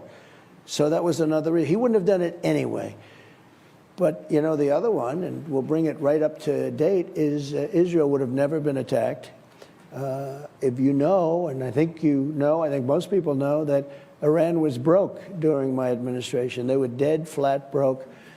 And I said to China, and I said to other countries, if you buy oil from Iran, you cannot do anything having to do with the U.S. You cannot do any business with us. You're out of business. And they all make money with us. They do a lot of trade, and most of their trade deals are negotiated by other people, and they weren't the greatest. But that's the only thing good about making bad trade deals, is you have other countries that'll do whatever you want because they don't want to lose it. But what happens is, I said, don't do it. And China didn't buy. China bought nothing practically, and they all backed down. And now he took all those sanctions off. He took all of that threat off. And I would say they have in excess of $200 billion, Iran, all made in the last few years, not to mention the $6 billion that they got on the hostage. We had 5 hostages. They gave them $6 billion for 5 hostages. Those are Must be pretty important hostages. 2 of them were hikers. 2 of them were, hey, if you decide to go hiking in Iran, you have a liability. You just don't do that, okay? We don't have to give $1 billion for the 2 of you, but we gave, and we also gave $10 billion for selling electricity to Iraq. And yet they control Iraq. Iraq is like a subsidiary. And remember, Iraq is now controlled by Iran. That was the stupidest war, I have to tell you. That was the stupidest, most... I used to say, and I think you remember this when I was a civilian in the true sense, but I got a lot of press. But I'd say, don't ever go into Iraq, but if you do go in, keep the oil. Remember that? Keep the oil. If you go in, but don't do it, but if you do, keep the oil. They didn't keep the oil. We're the only country where we go in, we obliterate somebody. We never keep anything. We just get stuck in these endless wars.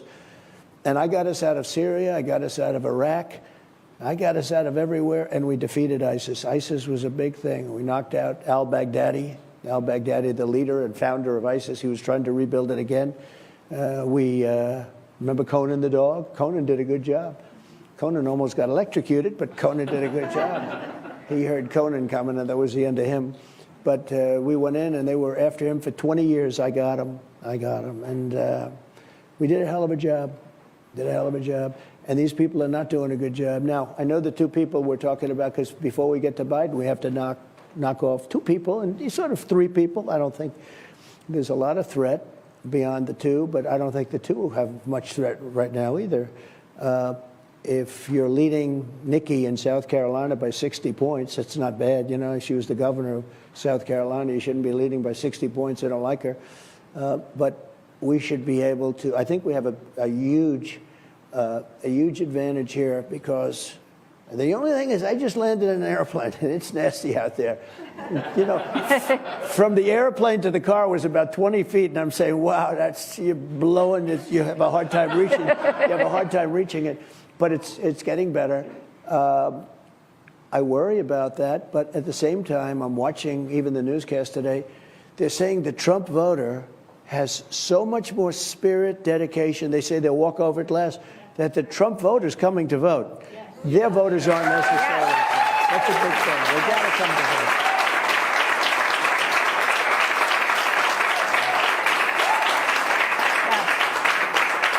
Well, I think you can tell the Trump voter is coming to vote. I mean, look at all the enthusiasm here in this room, and it's all over the whole state. And, we're used to it being cold, dark, snowy in January. Yeah.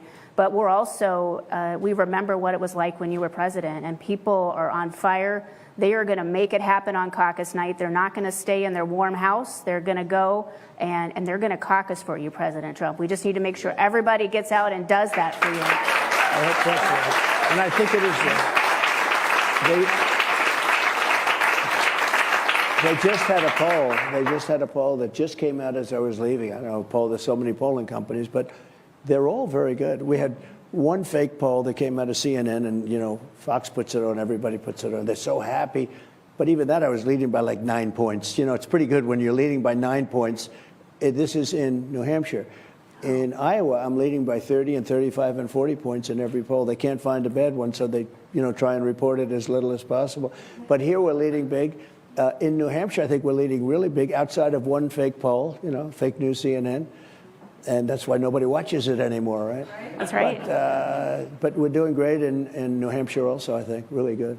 Yeah, that's awesome. And, I want to talk a little bit, too, about Social Security and Medicare, because that's something that's important to a lot of people. And Ron DeSantis and Nikki Haley have both called for raising the retirement age and making major cuts to Social Security and Medicare benefits.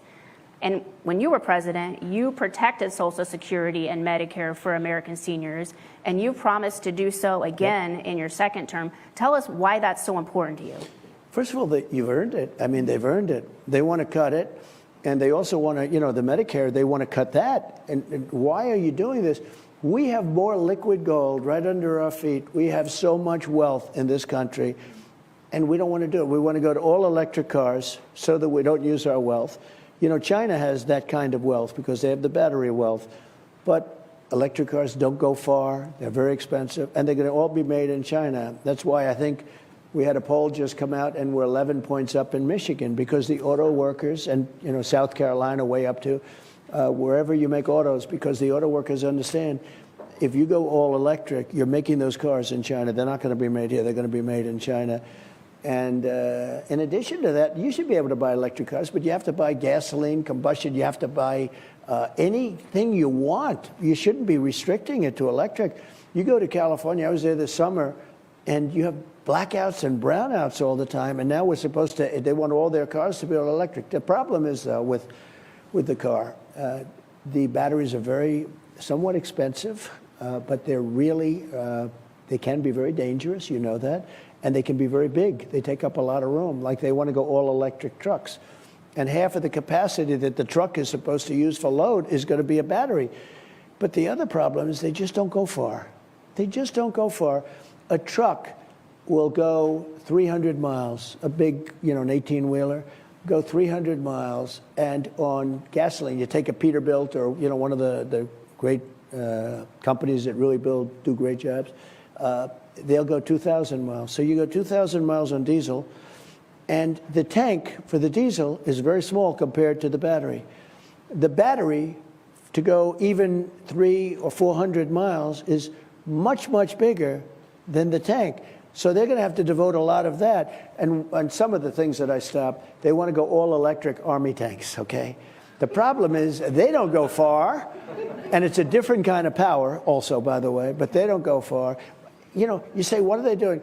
And I somewhat joke, I'm trying to be sarcastic about it. I say, they go in to obliterate a country, an enemy, because they want to make the atmosphere nice and safe, nice and clean. We want a pure, clean atmosphere as we knock the country to hell. The whole thing is crazy, and the battery is so big that to do it properly, they'd have to pull a truck behind it to carry the battery. Can you believe it? Unbelievable. So they want to do that. They want to do the boat. Now they want to do boats. They want boats to be all electric. The whole thing is so crazy. I call it the Green New Scam. Yeah. Not the Green New Deal. It's the Green New Scam. Right. Terrible. Yeah. Well, and President Trump, you're way up in the polls. You're winning big.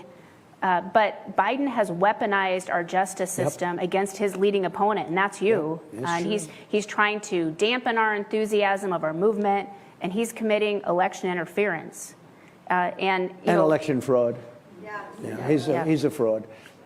No, it's never happened before in the history. It's happened in third world countries. It happens like in banana republics. Never happened in this country, at least nothing like this. And they go around, and you see what's going on. Look at it as an example, because it's all coordinated. Look at Georgia, what happened there. And now that's turned into a massive scandal where the prosecutor was getting all sorts of money. I think that deranged Jack Smith is a totally compromised prosecutor. I mean, he's got some bad stuff, really bad stuff, and dangerous stuff for the country. But these are bad people. They're really bad people, and they've never done this before. When a candidate is willing to weaponize against his political opponent, you no longer really have a democracy. And I think I'm doing very well with it. It's very interesting. I don't think it's ever happened before to another candidate where something like this would happen on obviously a much smaller scale. But they announced on one of the networks today that I'm leading by more than any candidate has ever led in history. Now, we still have to, go out and vote, because we have to do it with facts. Polls don't mean anything, but in the polls, we have the best numbers ever. I don't believe I'd have numbers as high. I think I'd be leading by a lot, because we did a great job. They're going on what we did all together. But I don't think I'd be leading by anywhere near as much. When you see a national poll came out today, 71. I'm at 71. Ron DeSanctimonious is at like 9. And I think Nikki's at 9 or 10. And she may be replacing him. He spent... he's gone through about $250 million, and he's only gone down, so there's something wrong. But if they didn't weaponize, I probably wouldn't be doing as well. So that tells you the people understand it. I got all these judges, they hate me, like in New York, they hate me. It's so, it's radical left, crazy judges, they're crazy. And you take a look at what's happening. You have trials, and they give you a verdict before the trial starts. They gave me a verdict in New York before the trial starts. I had another one. I have to go, and I said, could we have a day off? My wife's incredible mother. This was an incredible woman. My wife loves her so much. The First Lady, her mother died. And one of the most incredible people. And the judge says, essentially, you can't go to the funeral because we're not going to give you the time. So if I go to the funeral, I can't be at the trial. They're not going to hold up the trial. Now think of it. There's a radical left judge, Kaplan. There's a radical left judge appointed by Clinton. And that's the way it is. The Democrats play that way. The Republicans don't. Republican judges, in all fairness, they want to be, they go overboard. If I appoint somebody, they go overboard to give the other side the benefit of the doubt. Okay, absolutely overboard. Whereas the Democrats, if they get appointed by Obama or Biden, they're down and dirty. They say, I don't care. It's a whole different thing. And people can say that's not true, but it's totally true. Republicans, they want to go out of their way to show that they're not influenced or they're not biased or that they're fair, and they're really hurting our country. The Democrats are, you just see it in New York. You see these judges. He gives me a verdict that I'm guilty, and my lawyers go up, we don't even know, how has it happened? The trial didn't start. He knows nothing about me. They don't have the facts. They have the figure. Then they say about Mar-a-Lago, the judge ruled it was worth $18 million, but it's actually worth over $1 billion. He said $18 million. And everyone says, how do you get that? Now, I'm not, it's an incredible property. It's just a question of what's it worth. People come in. It's worth a lot of money. He said it was worth $18 million. That's a lot of money, too. But in Palm Beach, it's not. In Palm Beach, it's less than a starter house. It's crazy, right? Palm Beach, Florida. But they make corrupt rulings in order to try and prove their case. And they do it, and they do it against us. And the system, the legal system is a mess in our country. It's a mess. Absolutely, it's a disgrace what's going on with judges. And again, Democrat judges, especially the radical left Democrats, say what you want. I was scolded once by a certain Supreme Court justice who I like and respect. He said, no, you have Trump judges, you have Obama judges, you have judges. They're all judges. They're all essentially the same. I said, I disagree with that. It's just the way it is. I disagree. Republican judges, they go out of their way. And, you know, we have some very big decisions coming up, like immunity as an example. Mm-hmm. A president of the United States has to have immunity, because if you don't have immunity, every president that leaves office will be indicted by the sitting president of an opposing party. When I say every, most of them, okay, most of them. They'll say, oh, like in the case of Obama, he sends missiles in and he kills a lot of civilians. Or the case of Biden, the wall, not building it, for him not to have finished those open areas, for him to allow people to come into our country, for him to allow crime like we've allowed, for him to do the things that he's done. He's been such a horrible president. So that would mean you have to have immunity. Otherwise, a president is not going to be able to function. They're going to say, well, wait a minute, I don't want to get indicted as soon as I leave. And you'll make some decisions that aren't going to be great decisions. But if you don't have immunity, you're not going to be able to function as a president. Yeah, well, I think Iowans and Americans, they see right through that. You know, they have seen that you have had a target on your back since day one. You really have. You really have. And I think the polls, you talked about some of them, that the polls really show that too. So Rasmussen shows you beating Biden nationally by 8 points. Yeah. That's huge. There was a poll that just came out from the Detroit News, and it has you beating Biden in Michigan by 8 points. That is awesome. And then Future Majority has you beating Biden in Pennsylvania by 6 points. Yeah. And that's just a few. I mean, how can you drain the swamp, and how can you root out those deep state activists who are working with the media to destroy our democracy? So, and I love that question. It's such an important, drain the swamp. You know, I said that I never loved the term, but it really caught on somehow. We have to drain, and we did. When I fired Comey, that was a wonderful day, and we fired a lot of different people. I didn't say I made it easy on myself, but you talk about the polls. So Nikki Haley early on had a good poll. It was a fake poll, but she had a good poll where she was up on Biden. But she hasn't had that since. She's getting killed by Biden. She's losing everywhere to Biden. And they used the one poll that was very early that was absolutely ridiculous. And I'm beating him in every poll. Every single poll now, I'm beating him by a lot. And she's going to lose. She's not going to be able to beat Biden. And it's not Biden. People say, how could the guy, he can't walk off a stage. He can't find the stairs. If a stair is right there when you're finished with your speech, He's looking all over. He's trying to find the stair, and they have to send people up to take him. But the whole thing is crazy. I don't really think he's going to run, but let's see what happens. I think they're going to stop him. I don't believe they're going to let him. But if he does, that's fine. And if whoever it may be, we just have to win because their ideology is so bad. But how do you do that where a friend of mine said, you're up 11 on Biden. How come? And he's not a political person, but a very smart person, big businessman, called me up. He said, how can you only be winning by 11? Well, 11's a lot in the world of politics, but you have to understand they have the unions, but I think we've broken into the unions now. I think we're going to have the unions other than the top people. We may even have some of the top people, as you probably just saw. But they have the unions, and they have civil service, but we treat civil service too. They have tremendous welfare votes, and they have the welfare vote, and they have a base of about 38, 39%. It was interesting because let's say they have 39%. We have to do it the old-fashioned way. We have to run the East Coast. We have to run all sorts of places like Iowa. We have to run everything, and we have to win like we did in 2016. And we did much better in 2020, getting millions. I mean, we got millions more votes than we did in 2016. We did actually much better. People say, oh, well, I don't know, how's that? But most people understand what happened, okay? Most people understand what happened. We did so much better in 2020. Look, 2016 was unique, and it was a big surprise to a lot of people, except for the people that went to rallies and all, It's interesting. We'd have a rally, 2020 also. We'd have a rally, and we'd have 35, 40,000 people show up on one-day notice, right? Yeah. And he announced for 2 weeks that he's coming, and they couldn't fill the 8 circles. You know those beautiful circles? They were nice. They were actually very nice. They did a good job. I'd like to find the person. I'm into the world of construction and things. And they did a beautiful job.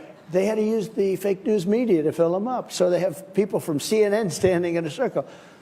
And then they'd say, oh, Trump didn't win Arizona. I mean, I left Arizona. We had 48,000 people.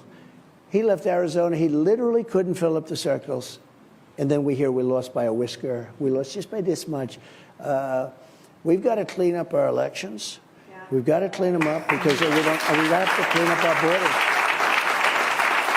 Our borders and our elections. Have to do it. Yeah. Well, Mr. President, caucus night is coming right up. Yep. It is Monday night, and we need everybody to find out where their caucus is, come to their caucus, come early at 6:30. Bring your ID. Yep. The caucus starts at 7, and you cannot be late. There's no late voting in a caucus. You have to be there on time. What is your message to your strong Trump supporters who see the dirty tricks from Biden that are designed to suppress the Trump vote? And what is your message to your supporters who see you ahead in polling and they wonder if their vote matters? Well, that's a big thing. So we're leading by a lot in all the polls, and you have to get out because we have to send a message, most importantly for November, because we have to beat this guy. And, if you say, gee, we're leading by a lot, but let's not get in, especially with weather like this, you just have to get out. And a friend of mine said, they're hardy people in Iowa, and they are hard. I know plenty of them, and you're one of them. So you're one of the great attorney generals in the country, and I have to say, before we get off, it was such an honor to get your very early endorsement, and really something that was very special, and it meant a lot to me, and I appreciate it very much. Thank you. Oh, thank you.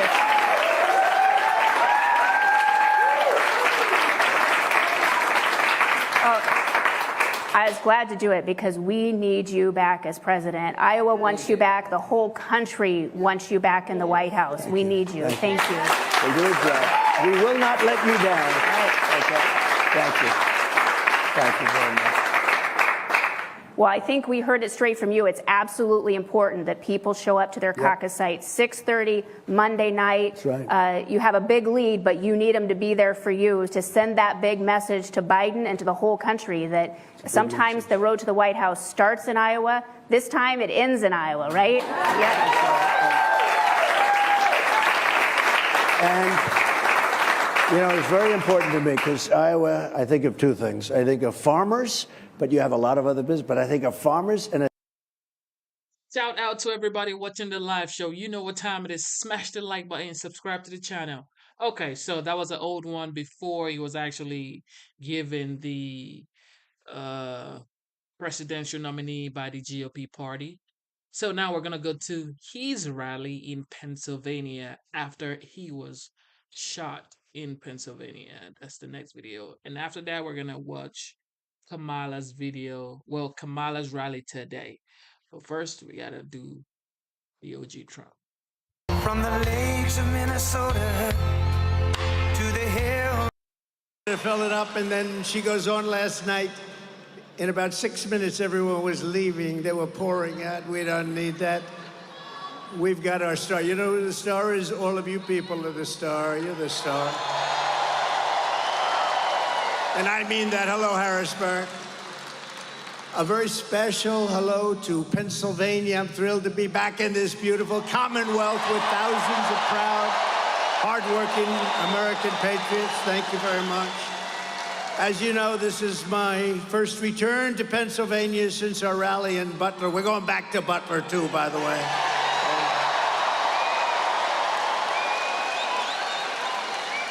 People said to me, "Are you serious?" I said, "I'm serious. We're going back." It's a great place. 18 days ago, where we had a very terrible day. We had a rough day, I will tell you, by all accounts. I should not be with you today. I shouldn't be with you. But I am. I want to thank all of the people of Pennsylvania for their extraordinary love and support. It is incredible. We're going to win this thing so big. We're going to win it big, including everyone at Butler Memorial Hospital. They were fantastic. Wow. Wow. They saw some pretty bad things. Thank you.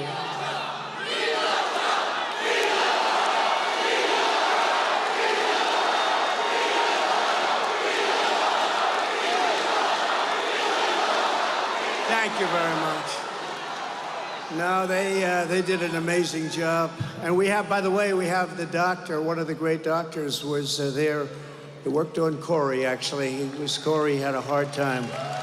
Corey is special. Thank you, doctor. Appreciate it very much. Great doctors. The job they did on David Dutch and James Copenhaver was just incredible.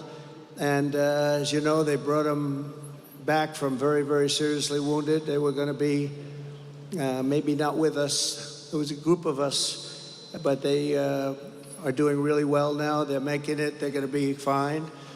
Not going to be perfect, maybe, but who is? Who is? As we get older, who is perfect? But the doctors were so great. They had two great doctors also. And most of all, we lift our memory to the brave firefighter who was so cruelly taken from us, Corey Comparator. A very brave guy, loved by his family and his friends. He was really loved. Huh? In his last act on this earth, Corey threw himself over his wife and daughters and died, shielding them from the bullets of a very disturbed guy. Corey is a hero to all of us,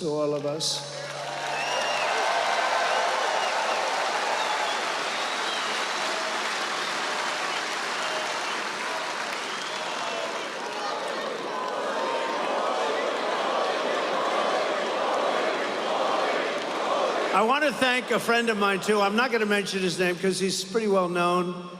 And he came up to me, he said, would it be okay if I presented Corey's wife and family with a check? And I said, yeah, it would be okay with me. It's certainly okay. And he handed me a check for $1 million. $1 million. Think of that. Thank you, Dan. So he was very generous. In addition, we have a GoFundMe that's, it's really been great. I think we're at $6 million mark for the three of them, plus some other people. So, but you know what? Corey's wife said, I'd rather have my husband. Isn't that good? I know a lot of wives that would not say that. I'm sorry. They would not say that. But no, it's a great family. He was a great man. He was a brave man. He saw what was happening and he jumped on top and he got hit. But we will carry Corey's spirit of love and devotion and patriotism with us for all time, and we will never forget Corey or his beautiful family. And maybe let's have a brief moment of silence in memory of Corey, great Pennsylvanian.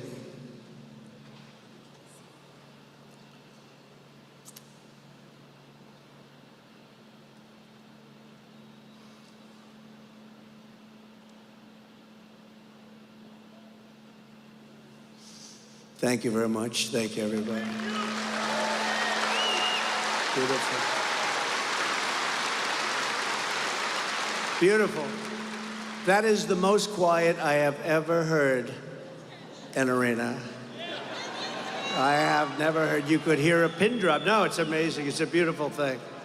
In the wake of this heinous attack, we gather tonight more determined than ever. Our resolve is unbroken, and our will is undeterred. Nothing will stop us on our mission to make America great again. Nothing's going to stop us. Our country is doing badly. Front row Joes over here. Front row Joes, look at them. They've been to 212 events.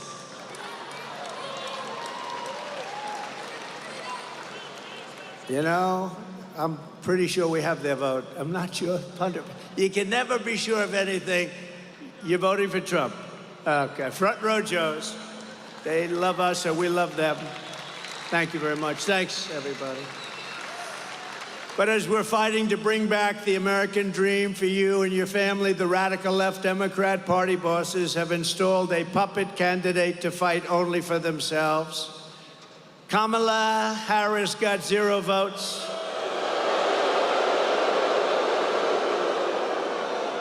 She's totally scripted, owned, and controlled by the donors and the power brokers who created her campaign and who rip off our government and make billions and billions of dollars. They want to call them up and they want to deal with her. And I didn't deal like that. I never dealt like that. I didn't need the money. I said, no, I don't want to do that. I told a lot of guys that I like and some guys that I don't like, but very rich people, I just can't do that. I can't do it. They want to do the telephone systems. They want to do lots of little things like that. We'd like to take over the telephone system of the United States. I'm sorry, I can't do that.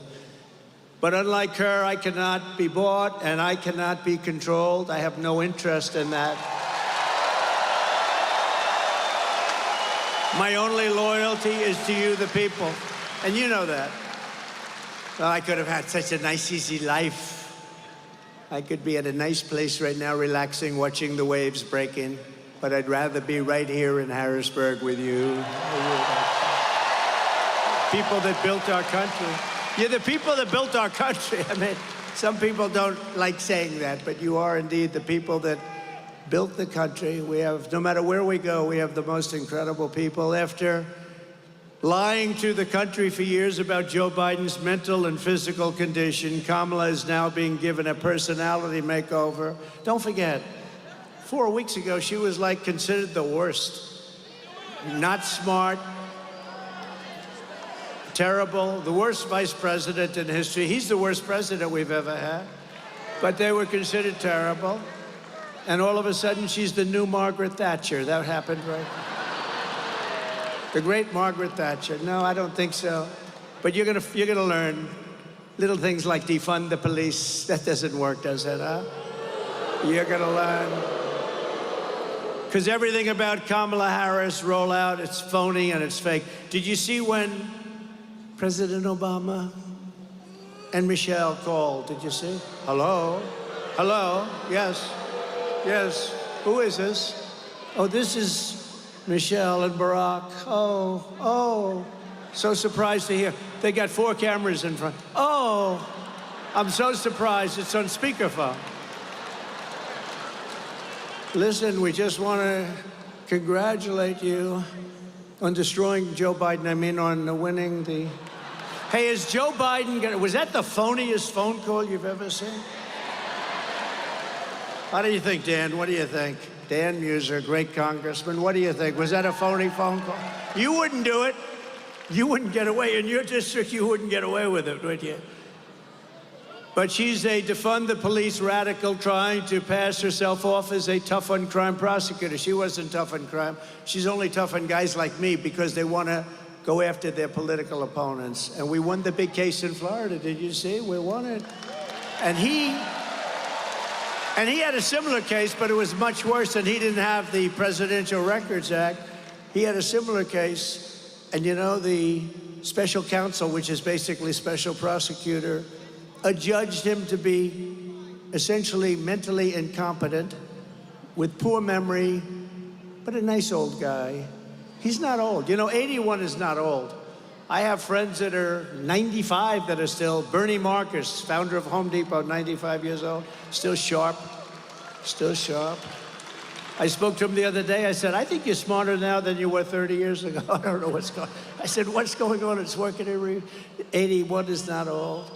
And, but he's different. He's a bad 81. He's a bad 81. And he's destroying our country, I'll tell you. And she's worse than he is. She is actually worse than he is because she's a real radical left. He's a phony radical left. He didn't believe this stuff. He didn't believe in open borders, and she does. She wants to open your borders.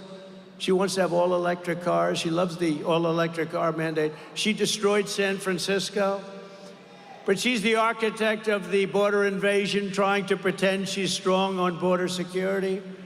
She's now pretending that she was never called the border czar. She was called the border czar the first day. She's the border czar.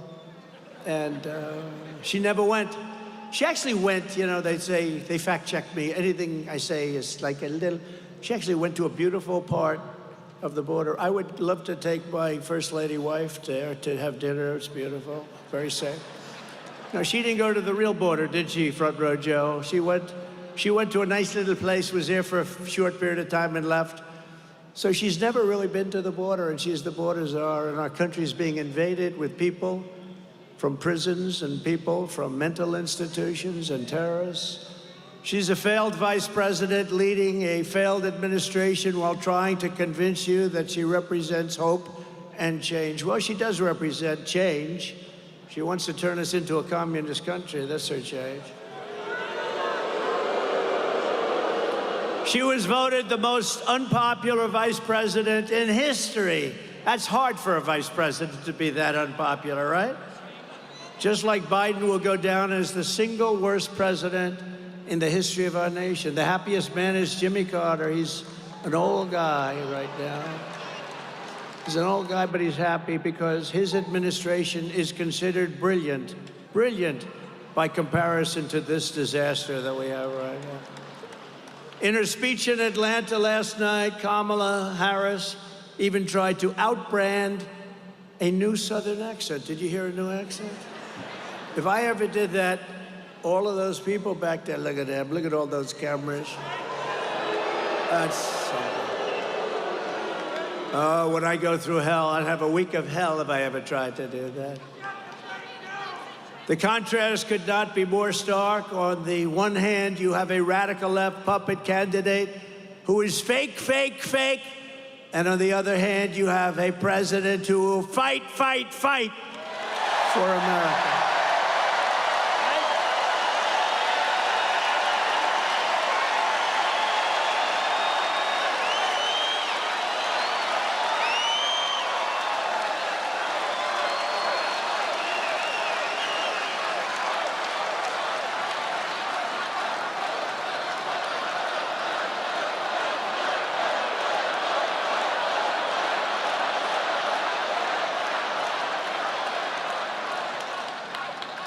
This is a hell of a big arena. How many seats is this? Looks like Madison Square Garden. This is a big, beautiful place. Wow.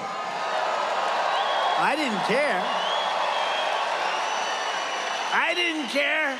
Although they'd prefer that we be in an arena. I don't know why. But we're not giving up the outdoor rallies. You know, all those people that we had to turn away today at an outdoor rally, we had 107,000 people show up in New Jersey.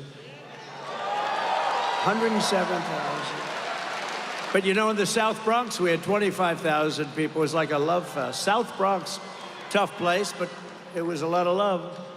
No matter how much Kamala Harris tries to change her image, she cannot change this fact. She is the most extreme liberal candidate in the history of our country by far. She's an extreme radical left lunatic. And you know, I've been saying for the last 6 months, I've been saying about politicians, because I really know politicians. Well, I've dealt with them on both sides, and then I said, let's do this, thank you. But when a politician comes out early on with an idea like she wants to defund the police and all these other things she wants to do, really bad things, that's where they're at. They're going to be there eventually, right? Mike Kelly, stand up, Mike, will you please? This guy, he used to stand up. He's my friend. He endorsed me on day one, right? Day one. Day one. He endorsed me before I was running. He said, that guy's got to run. I endorse him. I didn't even run. How many endorsements do I have? Well, you got Kelly of Pennsylvania. I wasn't running. Anyway, thank you, Mike. I appreciate it. He would stand out at those outdoor rallies when it was 10 degrees below zero and it was 97 degrees out without a shirt on. It's not that pretty a sight. Not that pretty, but he had no fear. He's a tough guy, and they love him. They love you in this state. Kamala Harris co-sponsored Bernie Sanders' $32 trillion socialist takeover of the entire U.S. health care system. Think of this. U.S. health care, it would mean that we're going to have to raise your taxes, bankrupt our country, and she supported outlawing all of the private health insurance. A lot of people in this room have some people want private health. Some of it's incredible. You go to these companies, they're doing an incredible job. They want to be able to, she wants that banned and she wants that outlawed. You can't buy that anymore. You're paying for it, but it's great stuff. I mean, some of the companies have unbelievable, the golden plans and all that, and she wants it to be ended. She pledged to give free taxpayer-funded health care to all illegal aliens. Think of that. Oh, and she'll do that, which will totally destroy our social security system. She sponsored a bill to give illegal aliens taxpayer-funded lawyers so they could sue us. And she called for abolishing ICE. These are unbelievable patriots, by the way. They're almost as tough as our congressman sitting in the front. They're almost as tough as the man that's going to be your next governor, by the way. He's tough, too. He's tough. He's a great military hero. And he'll come up. I'm allowed to have him up for a little while, right? Just a couple of minutes, right? He's great. He's great. And I hear you're doing very well. But you get ready. You get ready. You got to knock them dead. She compared ICE agents to members of the KKK. She likened Border Patrol agents to practitioners of human slavery. We have a lot of those great people here tonight, like Brandon Judd, the head of the union, Paul. We have so many different people. And they didn't like that analogy too much. She voted in favor of deadly sanctuary cities numerous times. She supports open borders. That's all you'd have to hear. I think 2 words. They say, sure, go down a list. We have a list of 25 things. All you really have to say is 2 things. Open borders, defund the police. The rest is all, but, although she is going to kill Social Security, because by putting all of these illegal aliens into Social Security, it's dead. It's dead. She opposes even saying the words illegal alien and radical Islamic terrorists. She backs mass amnesty, and citizenship for all illegals. She supports mandatory gun confiscation. Would anybody mind, Mr. Congressman, would they mind having their guns ripped out of their arms as they enter their house or their apartment? I don't think so. I don't think. She said that 70 to 80% tax rate is, quote, a very bold idea, something that we have to discuss very seriously. She likes it. And all my life I watched politicians, and they've always said, we will reduce your taxes, we will reduce your taxes, we will cut your taxes. They want to give you a tax increase of 5 times what you're paying now. How the hell do you get elected? This country is so screwed up. Everything's backwards. We want open border, we want taxing. How do you like to be a politician? We want open borders, We want tax increases. We want all electric cars so that you can go 15 minutes before you charge it up. And for all the congressmen that are here, in the Midwest, they built 8 charging stations. Now, you know what that is? That's like a gas pump with electricity coming out of it, just a charging terminal. It cost $9 billion. Did you hear that, Mike? Did you hear that? Scott, oh, you said he's another tough. We got tough congressmen here. These are tough cookies, these Pennsylvania guys. Wow, look at that. We're going to introduce them in a second. Scott. So they spent $9 billion on 8 charging stations, 2 of which never worked. I don't think any of them worked. She wants government intervention to slash consumption of red meat. They don't want red meat. That means they don't want your cows. Get rid of your cows. Would anybody like to keep red meat? Raise your hand. You know, think of it.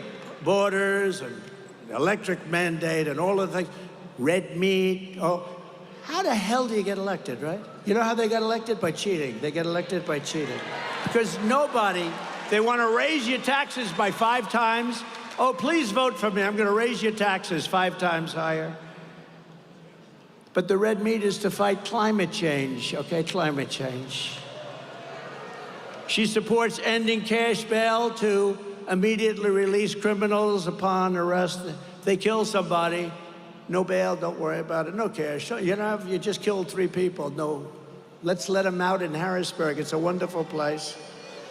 And in 2020, she personally urged her followers to donate money to bail out the violent rioters, get them right out of jail, including murderers. You know what that was all about, right? In Minnesota, which I think we have a good chance of winning. Hasn't been won since 1972 by a Republican. And we're leading. Tom Emmer's going to bring that one home, they tell me. He's going to bring it home. This November, the American people are going to reject Kamala Harris's dangerous liberal extremism in a massive landslide. We're going to, too big to rig, right? Too big to rig. Too big to rig. We're not going to let her turn the United States into a communist San Francisco colony. We're not going to let it happen. That's what they want to do. They want to destroy our country. She's the worst. She was a bad DA long before you had your DA, long before you had some of these DAs that you have, as you know, in Philadelphia and Pennsylvania, but in Los Angeles, all over the place, all over the place. You have bad DAs. You have radical left, horrible DAs that are funded by Soros and others, and they're weak. They're just weak on crime. They don't mind if somebody murders somebody. They don't want them to go to jail. You can kill somebody now. Our country is sick. The mindset of our country is sick. And we're not going to let her do to Pennsylvania what she did to California. She destroyed San Francisco, one of the best cities in the world, and it's in tatters.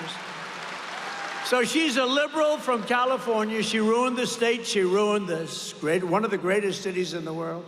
You know, 15 years ago, a great friend of mine, Bob Tisch, great guy, who's an owner of the New York Giants and a very smart guy, wonderful guy too. Maybe even longer, a little longer than 50. He said San Francisco is the best city in our country. And today it's a disaster, just a disaster. He passed away quite a while ago, and he would look down and say, what the hell happened to that city? But he thought San Francisco was one of the greats. He thought Chicago was one of the greats. You know, Chicago, on July 4th weekend, had 117 shootings and 17 people died. Think of it. This is not even believable. When you hear about Afghanistan and the horrible job that this president did with Afghanistan, a low point, but they don't have anything like that.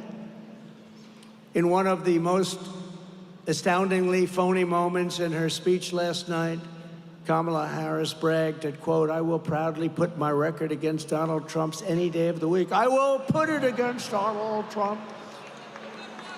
This got one of the worst records in anywhere. Well, Kamala, let's go. Challenge accepted. Are you ready?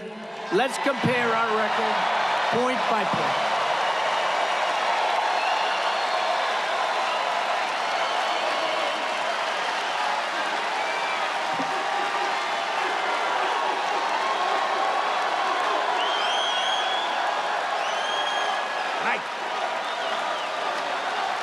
I can't believe I'm doing it. You know, the weird thing, I mean, 2 weeks ago I was talking about Biden.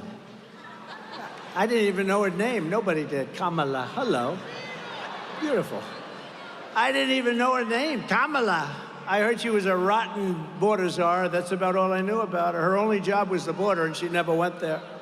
But 2 weeks ago, 3 weeks ago, it was all about Biden. Then I kept hearing they were going to steal it from him, and I said, you know, it's hard to do, because I understand when you have the delegates. He had all the delegates. He had 100% of the delegates. He had 14 million votes. I said, you can't really do it. But then they threatened him very strongly. They said, you're incompetent, and we're going to get you out. He just won, you know. No, they happened to be right. He was incompetent, but these are minor details. No, he just won. He had all the votes. And he could have said no, but he was afraid. And he's an angry man right now. Here's the big question I have. Will he be invited to the Democrat National Convention? Will he be invited? Mr. Congressman, I don't know. Now he will, because I'm mentioning it. If I didn't mention it, he would not be invited. But now they have to invite him. But you know what's crazy, the craziest thing? So you don't mind if I go off teleprompter all the time. It's such a shame. I have these great speechwriters, they really are. Ross and Vince, they're great. They're the best speechwriters. And I hardly speak about this, but I could read the most gorgeous speech, but you may be bored to tears. No, they're beautiful. The words are beautiful. Everything's great. The sun will rise. The moon will set. The oceans will glisten. I say, that's beautiful, but I'm not sure that Harrisburg wants to hear that stuff. What do you think, Congressman? What do you think? Doctor, I don't think so.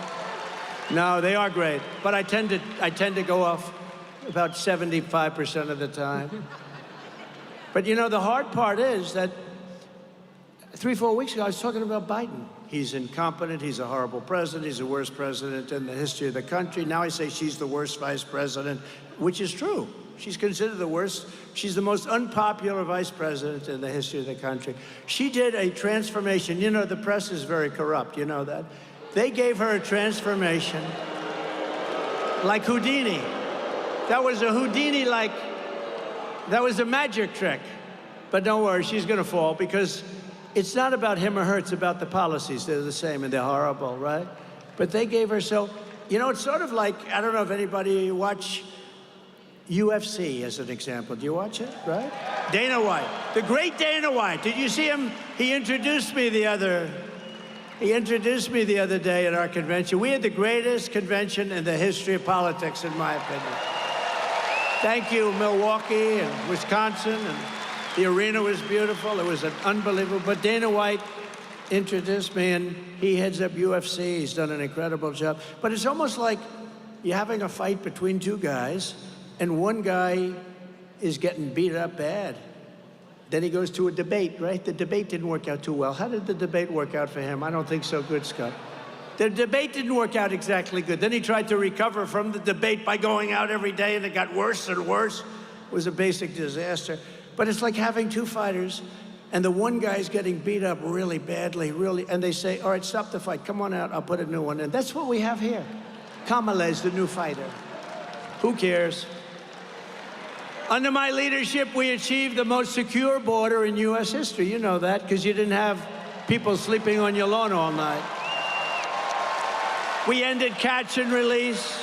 We stopped asylum, fraud, coal. We got remain in Mexico. Remember that one? You think that was easy to get? I call up the president of Mexico, a friend of mine. He's a socialist, but still he was a friend of mine. He gave us many, many thousands of troops to guard our border while we were building the wall. I built hundreds of miles of wall, and then they didn't want to finish it up, which could have taken place very quickly. But think of it. But, you know, we got remain, think of it, remain in Mexico. That means you can't come into our country. You have to remain in Mexico until you get approved, of which very few people got approved. You think that was easy? That wasn't easy. Negotiated historic safe third agreements, which are complex. I won't waste your time, but they were great. With Central American nations, built 571 miles. Think of that, a border wall. We're going to add another 200, far more than I said I was going to build. And it was working. It was working. It was good. We had the best illegal immigration non-flow, I call it. They were having a hard time. Also, drugs were way down. Human trafficking was way down. It's human trafficking in women, mostly. You know, it sounds ancient, human trafficking. It sounds like something from 1,000 years ago, but it's as big a business in a sense as the drug business. And the reason is because of the internet. The internet made human trafficking a very, very big and horrible business.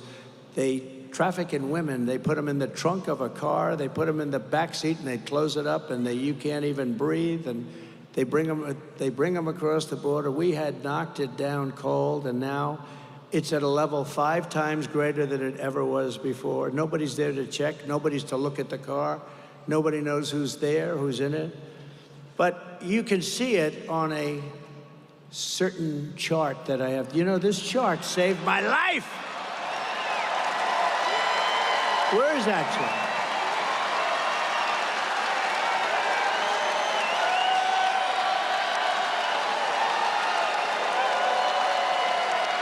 I love that chart. I'm going to sleep with that chart for the rest of my life, that chart. That chart.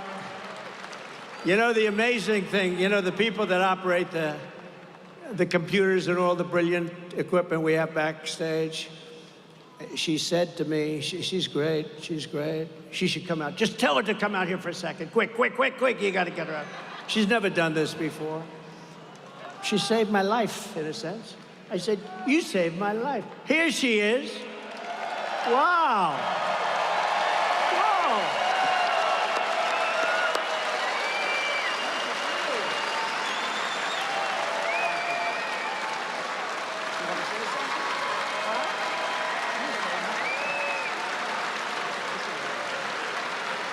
Hi. No, she's a computer genius. She saved my life. No.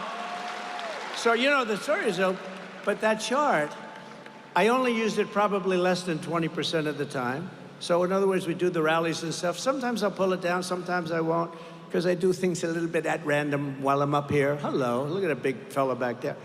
But I do things a little bit at random. But two things about the chart. It's always on my left, which means I'm gone. It's always on my left. If it was on my left, I have Mr. Governor, Mr. Future Governor. I have no chance, because it would have been perfect hit. And it's only used a little bit. And I always use it at the end of a speech. I never used it early. In fact, she was saying today, we were really sort of flabbergasted because you called for it at the very beginning of your speech. And that chart, I'm so proud of it. Now I like it much more than I liked it before. But see the arrow on the bottom? That's the lowest level of illegal immigration in the history of our country recorded. And that was the last week of my presidency, Mike. So that was the last week, and look what happened to our country after that. And those are now a little bit old, because if you look on the right, it's a little bit old. Those numbers are much higher. They right now would go off the ceiling. And that's what happened to our country in a short period of time, 3.5 years. But look at that number and look at that arrow. So anyway, much more importantly right now, I say, I'm talking about illegal immigration real quick. I said, you know what, pull up the chart. Pull it up. And they weren't ready but they're so good. And I said, wow, that was so quick. There's nobody over here except for this lunatic. And because the crowd was massive, as far as the eye could see, I mean, that's why I love those outdoor sites, because you don't have to send 20,000 people back home. And I hate to do that. They come out and they want to get in, and then you get the seats. Would anybody like to give up your seat? I thought you were nicer people than that in Pennsylvania. Anyway, so I say chart, and I go like this, and the chart, pew. So a couple of things. She told me today, she said, you know, the amazing thing is you always call for the chart at the end of the speech, not the beginning. So that was one factor. That's crazy. It's always on your left, not your right. It happened to be on the right this time. I don't think I've ever seen it on the right. and various other things. And if I'm here, it's over. If I'm here, it's no good. I had to be exactly, because he was exactly where that very beautiful woman in the white is, right? Stand up. That's exactly. And my son said, that's not a long distance, 100. I don't know so much about shooting, other than I'm very good for the Second Amendment, I can tell you, but I don't know so much about shooting. But I know about sports, I know about golf. He said, that's like sinking a 2-foot putt, Dad. That would be the equivalent, is that right? He actually said it might be less than that, because some people can't sink a 2-foot putt, like Biden. I would say Biden. Biden can't sink. But that's like sinking. Did anybody see the Bryson DeChambeau thing? Did you? That was cool. We had a good time. He's a great guy, great young athlete. So all these things, and then you figure, what are the odds that happened, right? Where you're literally exactly there. You hadn't made the full turn. But that chart will always be my world's most favorite chart for a lot of reasons. Number one is that day in Butler, Pennsylvania. And number two is, look at those numbers. That was the lowest number of illegal aliens that we've ever had. So it really was a very important, that was a very important thing. It was done by Border Patrol. Now let's examine the record of border czar Harris. She inherited the strongest border in U.S. history and immediately turned it into the worst border nightmare in the history of the world. There's no country in the world that's ever had a border like this. I think the real number is 20 million people, maybe more. Nobody knows. You have a thing called gotaways. We have millions of gotaways, meaning people that weren't caught, they got away. Upon taking office, Harris and Biden stopped wall construction, halted all deportations, protected sanctuary cities, ended remain in Mexico and our asylum cooperation agreements, which are very important, and allowed a gigantic invasion of our country, bringing in millions and millions of illegal aliens at levels never seen before.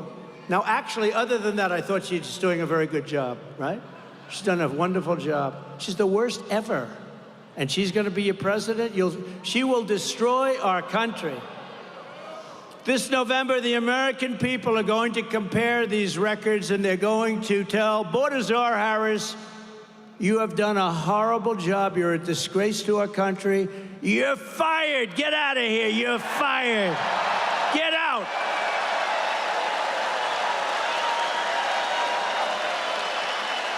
Get the hell out of here. But Kamala is protected by the fake news.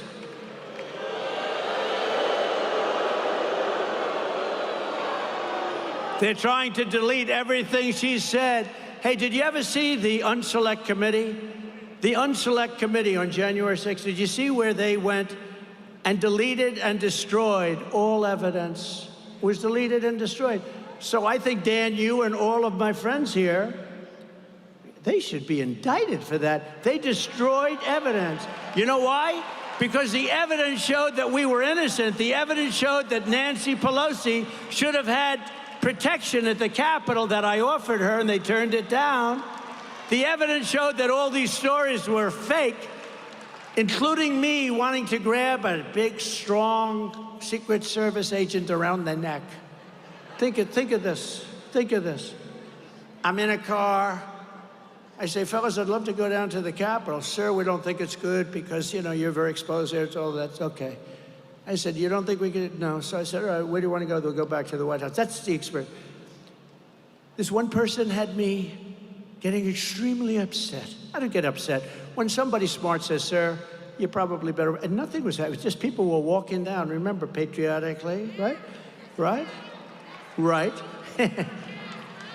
So they had me coming from the back of the car. Now, these guys are very strong. They're young and strong. Not as strong as me, but they're strong.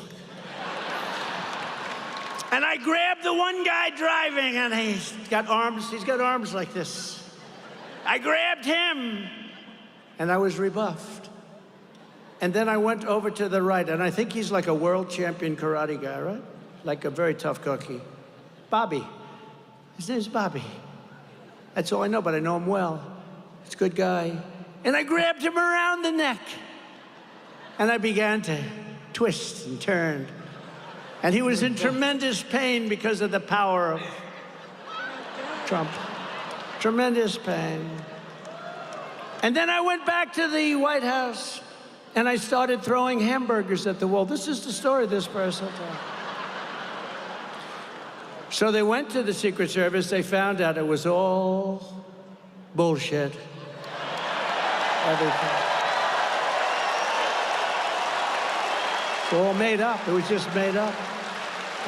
Which most people, I mean, honestly, most people would think that. You know, think of me grabbing these two strong, tough guys. That's what they do.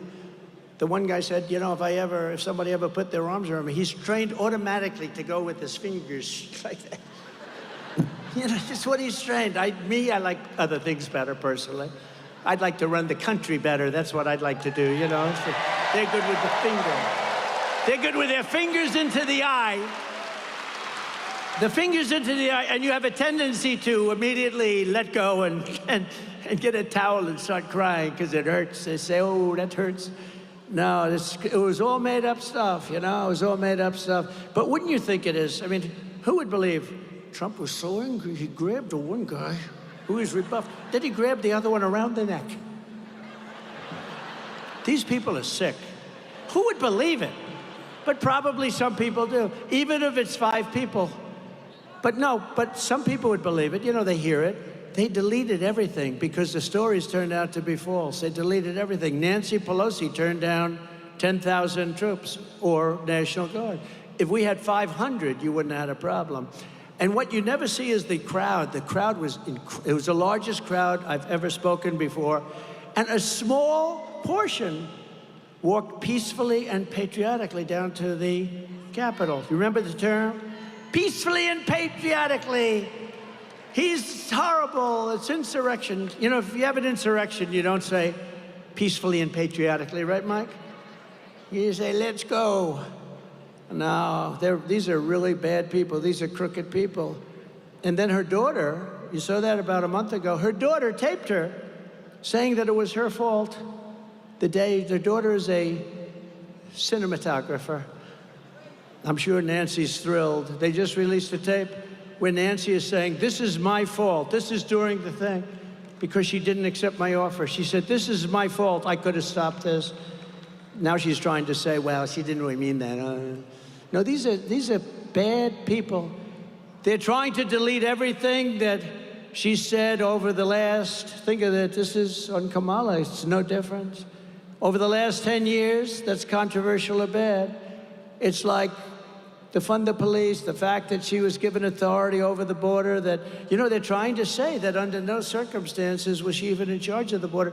And the fake news is trying to delete everything. Are you seeing what's going on? They're trying to delete everything. But you know, it's a wonderful, the internet is wonderful in certain ways. We have every single copy of every article, but they're trying to delete it.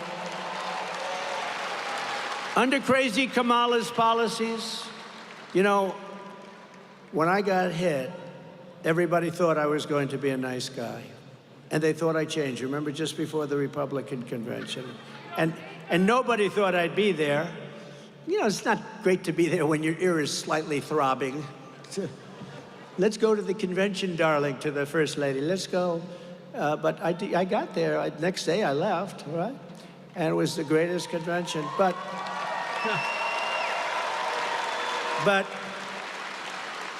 And it was like a convention like no other. It was a convention that we were all so proud of.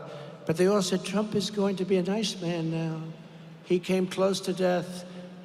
And I really agreed with that for about 8 hours or so. And then I realized they were trying to put me in prison for doing absolutely nothing wrong. They went to judges who are crooked judges. They went to judges who are fake. They had prosecutors who are Democrat radical lefts, and always in areas where it's like 3% Republican or less. And I said, you know, these are bad people. So I was nice for about, what would you say, Dan, 3, 4, 5 hours? And then I said, these are bad people. We have to win this battle. And you know what? They're going to become nicer when we win. But we're going to have to win, I believe, to make them reasonable because they are crazy. They are crazy. Under Kamala's policies, criminals, rapists, and vicious gang members are pouring in from South America, Asia, Africa, the Middle East, from prisons, from jails, from mental institutions and insane asylum. You know, an insane asylum is a step above, right? This is, oh, they go crazy when they want to try and say, he's cognitively impaired. You know, I stand up here for 2 hours and I speak without a mistake. But when I say Hannibal Lecter, they say, why does he keep mentioning it? Because Hannibal Lecter was a serious psycho, right? He was Silence of the Lambs.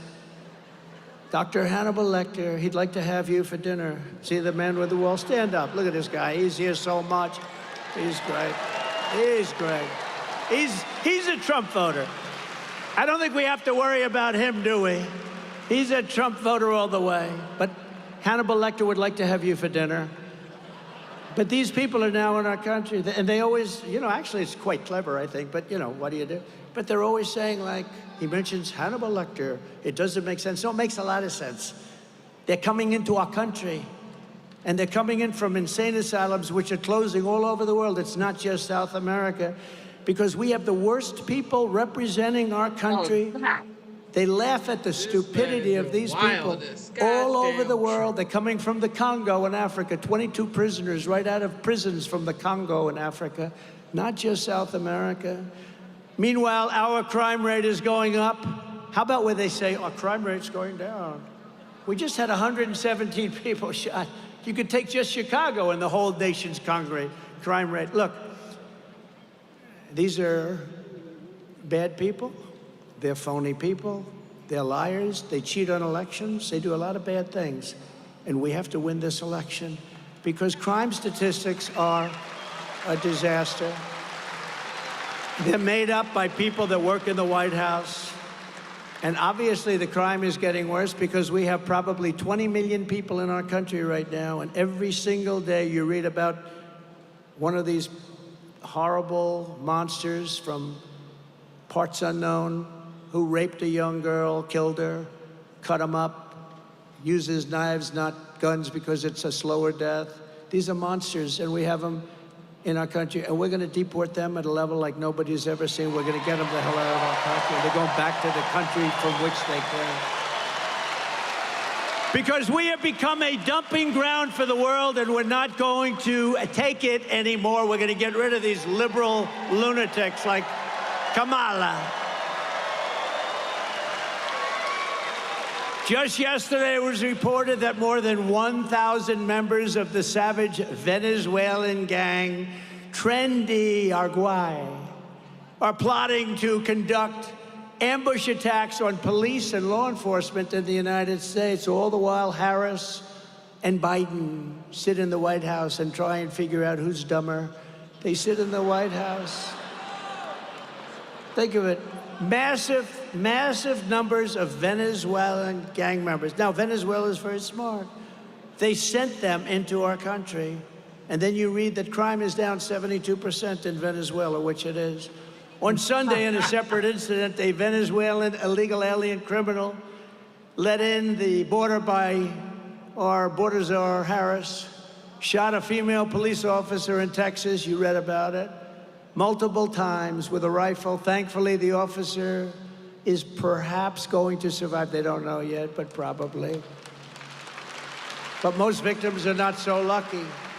In Texas last month, 12-year-old Jocelyn Nungari was tied up, sexually assaulted, and strangled to death by two illegal aliens who Biden and Harris released into the United States. If Border Czar Harris stays in charge, every single week will bring never-ending streams of illegal alien rapists, bloodthirsty killers, and child predators to go after our sons and our daughters and our wives and our husbands.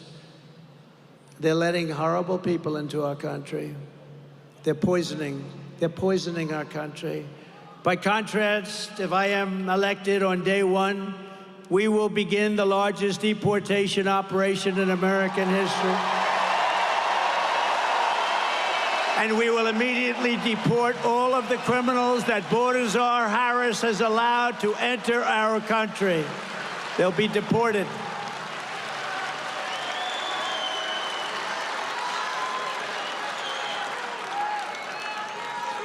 But no comparison of our immigration records would be complete without considering the terrorists that this crazy border czar of ours is letting into America. By the way, can anybody imagine her as, in all fairness, we want to be politically correct and all that, great, who cares?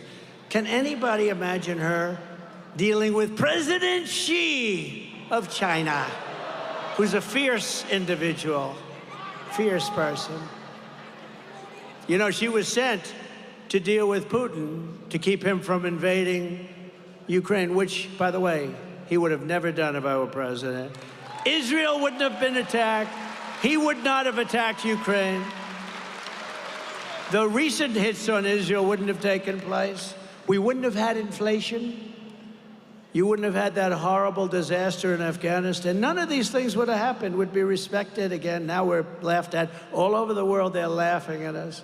When I was president, terror watch list encounters at the border reached 1 year, and I don't believe it. It was done by Border Patrol and ICE. They have 1 year where it was 0. They said, and I don't even believe that myself, but you know what? I'll take it. Because the charts are usually the other way. 0. And then after, and it was part of that we just looked at, but we had 0 terrorists reported coming in 2019, I believe the year was 2019. 0. So let's say it was 10 or 20. Now it's thousands of people coming in. I never believed the 0, but I'll tell you, we'll take it. But assuming it was 10, 15, 20, thousands and thousands of terrorists are pouring into our country. Under Kamala Harris, thousands of terrorists have been let right in. And according to news reports, the Biden-Harris administration has absolutely no idea who they are or where the hell they come from. Just come on into our country. But you're going to be finding this out. You're going to have to be, you're going to have a migrant crime statistic that's going to rival anything that we've ever had. And the only thing good about these people, they're very tough people. They come out of those jails and those prisons and those mental institutions. The only thing that is really good about them is they make our criminals look like very nice people. It's true. Our criminals that we used to fear, we don't fear anymore, doctor. They're like nice people compared to the people that are coming into our country. No candidate who would knowingly keep the border open as terrorists pour across it can ever be trusted to be commander-in-chief. You can't do it. Can't let it happen. If she becomes your president, and I think worse than Biden, and he's gone, he's shot. But if she becomes your president, our country is finished, I'll tell you. And Pennsylvania, your beautiful Commonwealth, it's always good when you remember it's a Commonwealth. He would call it a state often. Remember when Biden I used to love this guy, because you were on pins and needles watching him speak. You know, when's he going to blow it? And it would always happen. Remember, he'd finish the speech and he couldn't find the stair. Go. And then these handsome men would run up and grab him and help him. And every time I imitate it, the First Lady tells me, why do you keep doing that? Because they keep saying you can't find the stairs off the podium. You know, you've only got about 9 stairways off the podium.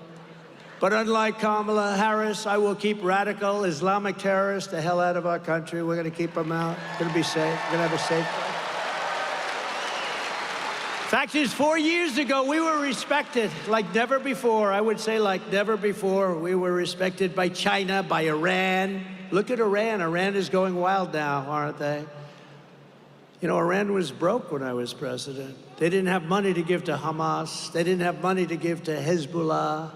You see what's going on now with Hezbollah now.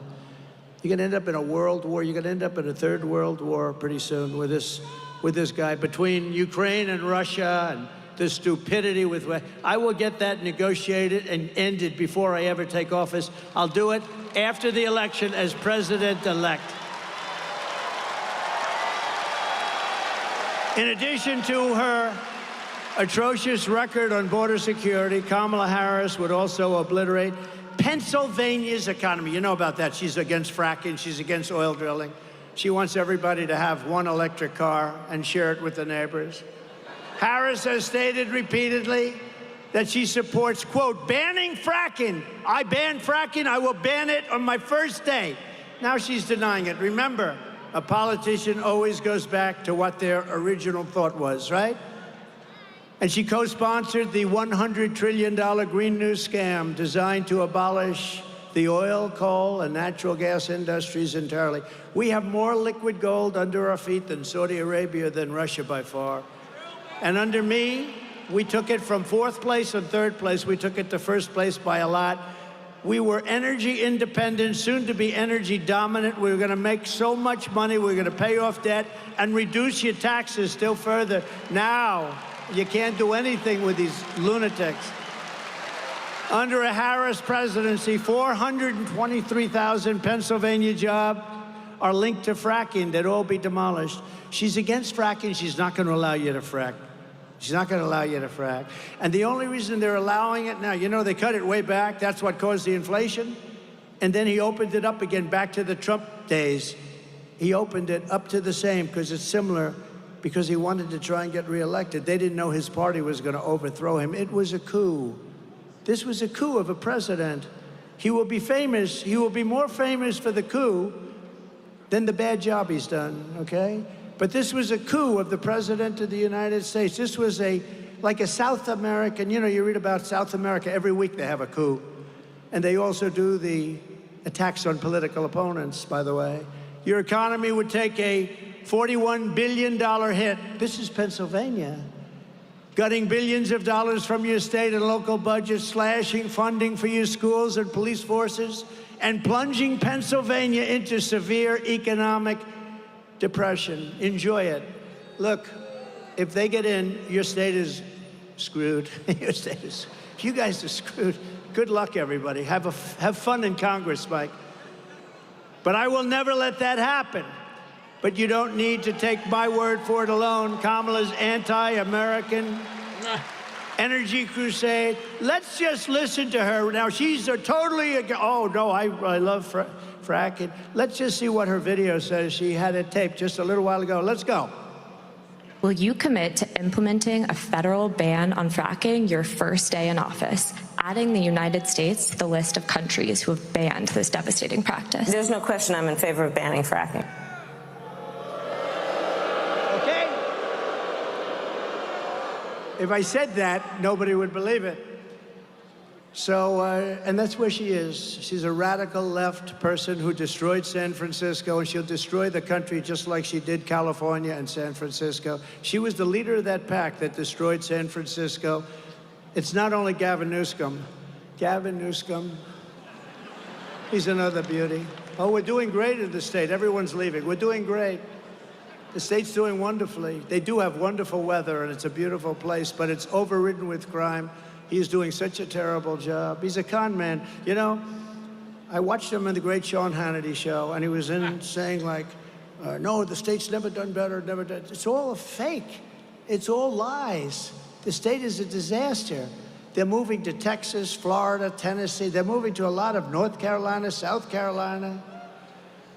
When we win this November, we will end the Biden-Harris war on American energy, and we will end their terrible war on fracking. Fracking is incredible. The money you make in Pennsylvania, you could quadruple your taxes. If you lost that industry, you could quadruple your taxes. The policy of the Trump administration will be to drill, baby, drill.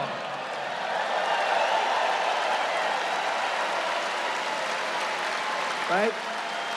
Right? I will also terminate the Biden-Harris electric vehicle mandate on day one and save the U.S. auto industry from destruction. We are going to rebuild our auto industry, and the United Auto Workers are mostly going to vote for me, but, you know, they have a head of the United Auto Workers who's a fool. He's giving our auto industry to China by allowing this electric mandate to even be thought of. And again, I'm all for electric cars. There's a certain little section that wants to have electric. I can understand that, but it's a small section. They want to have gasoline-powered cars. They want to have hybrids, and they're going to have that. They don't want to stop every 15 minutes. They refuse to stop. You know, I have a friend of mine got an electric car, and he was used to driving from Kentucky, great state, to Washington, and he'd drive, and, you know, he'd drive it. That'll be it. Now he's driving it. He had to stop 6 times. He said, what the hell is going on? He thought it was good for the environment. It's not good for, he's a idealistic kind of guy. I think I'm going to do something good for the environment. He got rid of that thing so fast, your head would spin. And it's great if you want to go to the candy store and back. Then you plug it in your garage. It's no wonder the Democrat Party and their thugs are so desperate to stop us. They know that we are the only ones who can stop them. The only ones. This is a movement, Make America Great Again. This is a movement the likes of which no country but our country has never seen before. MAGA. MAGA! No country's ever seen anything like it. Remember when Biden would get up, we will stop MAGA. He had no idea. I said, Joe, do you know what it means? No, not really. No, it means make America great again. We don't want to stop it. All of their persecution is only happening because I am running for president and leading big in the polls. Oh, if I wasn't, I wouldn't have any of these lawsuits. Oh, they wouldn't be suing me because I'm breaking their ass also. They wouldn't be suing me. They're doing this because I'm running and I'm leading by a lot. We're leading by a lot in this state, by the way, in this Commonwealth. We're leading by a lot in our Commonwealth. The radical left Democrats rigged the presidential election in 2020, and we're not going to allow them to rig the presidential election of 2024. We're not going to allow it to happen. And every time the radical left Democrats, Marxists, communists, and fascists indict me, I consider it a great badge of honor. Thank you very much. Because I'm being indicted for you. Did you like my mugshot? Did you like the mugshot? Lovely. My father's looking down, my mother and father, they're looking down because they're definitely in heaven. They made heaven. They're great. They're looking down, they said, I can't believe my son took a mugshot. This is unbelievable. But it's the #1 selling mugshot in history. It beat Elvis, and it beat Frank Sinatra. Did you know that? Frank Sinatra had a big one. Did you know he got arrested for something? And I think Elvis had a fight at a gas station or something. But Elvis was 1, Frank Sinatra was 2, and I'm proud to admit, and I'm proud to tell you that you have made mine bigger than both of them by a lot. It's the biggest selling mugshot ever. And I still haven't figured out whether or not I'm happy about it. I'm not sure. In one way, I'm thrilled. In another way, I'm not sure I like it. Never forget, our enemies want to take away my freedom because I will never let them take away your freedom, which is true. They want to silence me because I will never let them silence you. And in the end, they are not after me, they're after you. I just happen to be standing in their way, and I will continue to stand in their way. I will always be here. I'll be here. I don't know. I'm getting tired of protecting you, but I love it. We're going to protect you. We're going to go. And soon you won't need protection because soon you're going to have a great country again. It's true. You won't need protection. The country will protect you. But think of it. I say this I got indicted more than Al Capone, the great Al Capone. Can you imagine? Al Capone, Scarface, the meanest man you've ever met. I have him beat. But we're pleased to be joined today by some fantastic Pennsylvania patriots, friends of mine, incredible people, starting with the next U.S. Senator from the Commonwealth of Pennsylvania, David McCormick. He's incredible. Come up. David, come up here. Come. He's a military hero. And honestly, you know, your senator, I don't think I ever met him in 4 years. Nobody knows who he is. It's the weirdest thing. It's almost like, how do they keep getting elected? You got to elect this guy. He's a war hero. He's a national hero. He's a brilliant man. He went out, he made a fortune and all that stuff. That's a good thing, not a bad thing. It means he's smart, right? Do we agree? It means he's smart. You guys didn't make that much, but you're very smart anyway. But David has been a friend of mine. He's an incredible man and respected all over the place. And you know, you have one chance to get a guy like this in. A lot of people after watching my experience, they're not doing this anymore, are they? So I'd like to introduce Dave McCormick, a great guy. Hopefully he's going to be your next senator. You're going to win, and you're going to win big, David. Thank you. Thank you, President Trump. Thank you so much, all of you. And listen, in Pennsylvania, we know, Mr. President, this is the most important election of our lifetime. We know it. And we also know that this is ground zero, which is going to put you back in the White House and a majority in the Senate. Right here, sir. Right here in Pennsylvania. And I want to welcome you back to Pennsylvania after Butler. We're so glad you're here, sir. Thank you. Thank you for being here. And I want to say what you all know, which is this is an incredibly important choice because we can continue to have the failed, horrible policies of Biden, Harris, and Casey. And I say Casey because he votes 98% of the time. That destroys our economy, open borders, the fentanyl crisis, crime, the war on fossil fuels. But it only gets worse. It only gets worse under Harris, Casey. It only gets worse. And that is why we need strong leadership, common sense leadership. And when I go on the campaign trail, Mr. President, the thing I hear that people want most is strength. And I tell them, listen, I'm a combat veteran. I'm an Army wrestler. And when I was standing there in Butler and saw those bullets flying, and I've seen people get shot at before, and you came up and put that fist in the air and said, fight, fight, fight.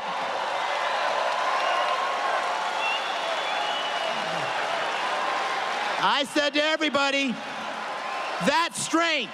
That's what we need for America. That's why we're going to win on November 5th. God bless this Commonwealth.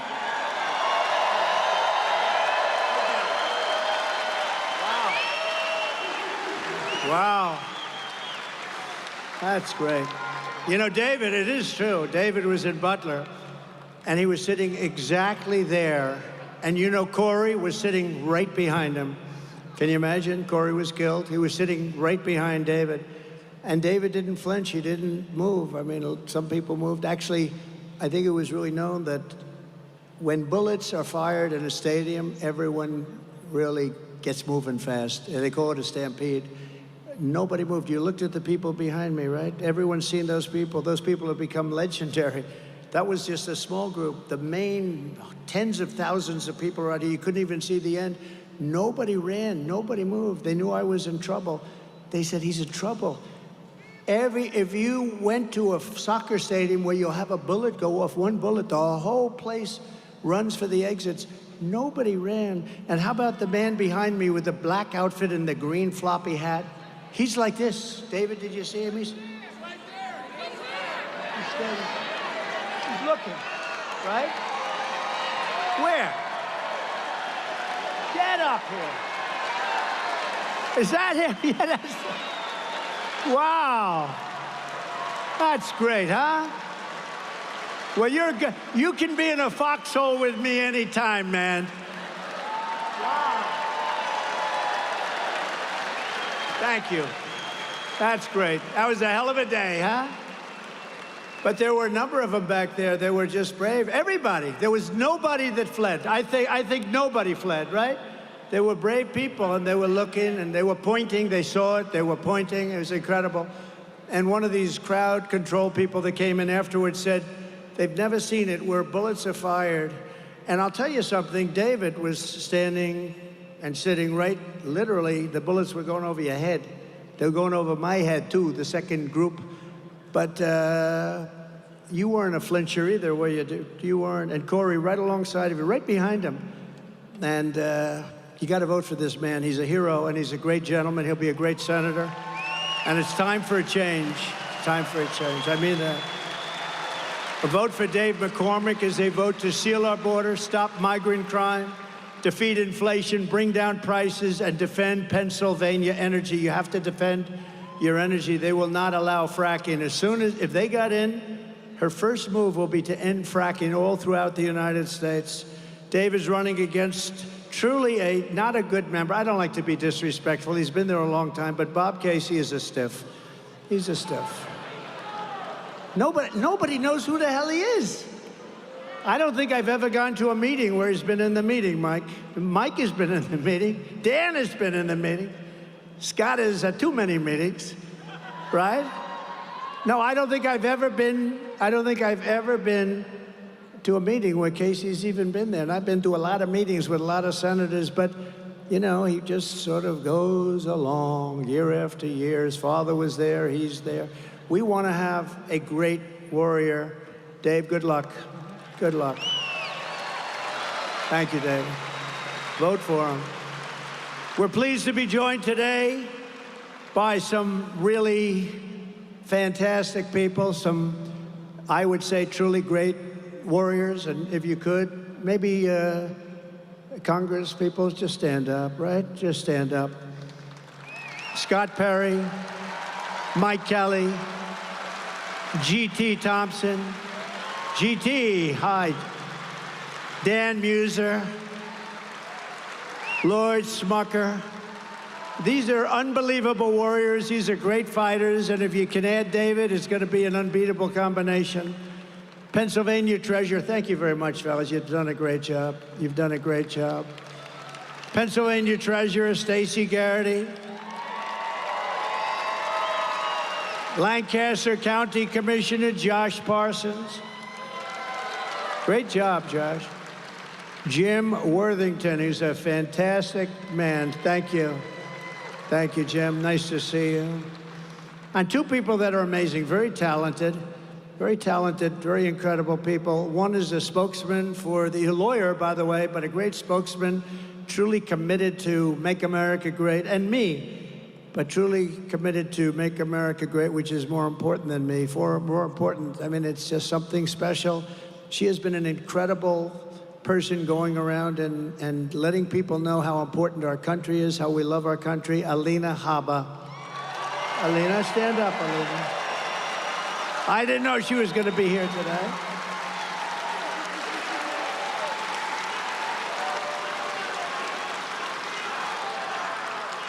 And another person, one of the most talented writers, a person who truly has the pulse of this area, Pennsylvania, and the Rust Belt in general. The Rust Belt is her territory. Nobody covers it better.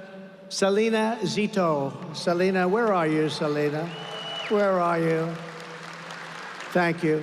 She's a great writer.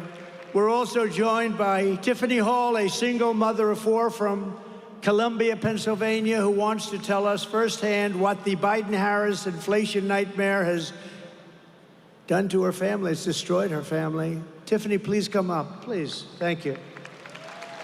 Thank you, Tiffany.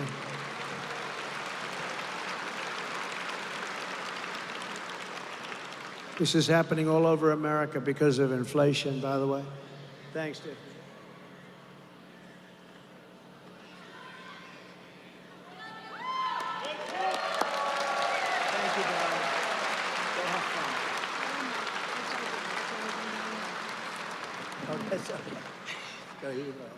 Thank you very much. So, gas prices are just astronomical. Being able to afford anything for my children anymore, like sports, is just kind of out of the question now. When President Trump was in, I could do these things with them. Since then, I have not been able to. I can't put them into sports. I can't go on extravagant vacations anymore. We can go to free parks around here. I miss it. I miss when we didn't have to pull out of our pockets for things. I'm hoping we can get back to a point where I'm financially stable. You will. And others, I know I can't be the only one. We're all going to the gas pump and being like, man, here goes the last of what I have.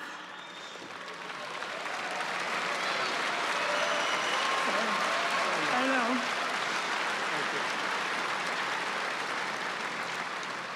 I would like to be able to go into a grocery store again and not have to put something back or say, nope, we can't do a nice cake from the bakery. We have to try and do one from home.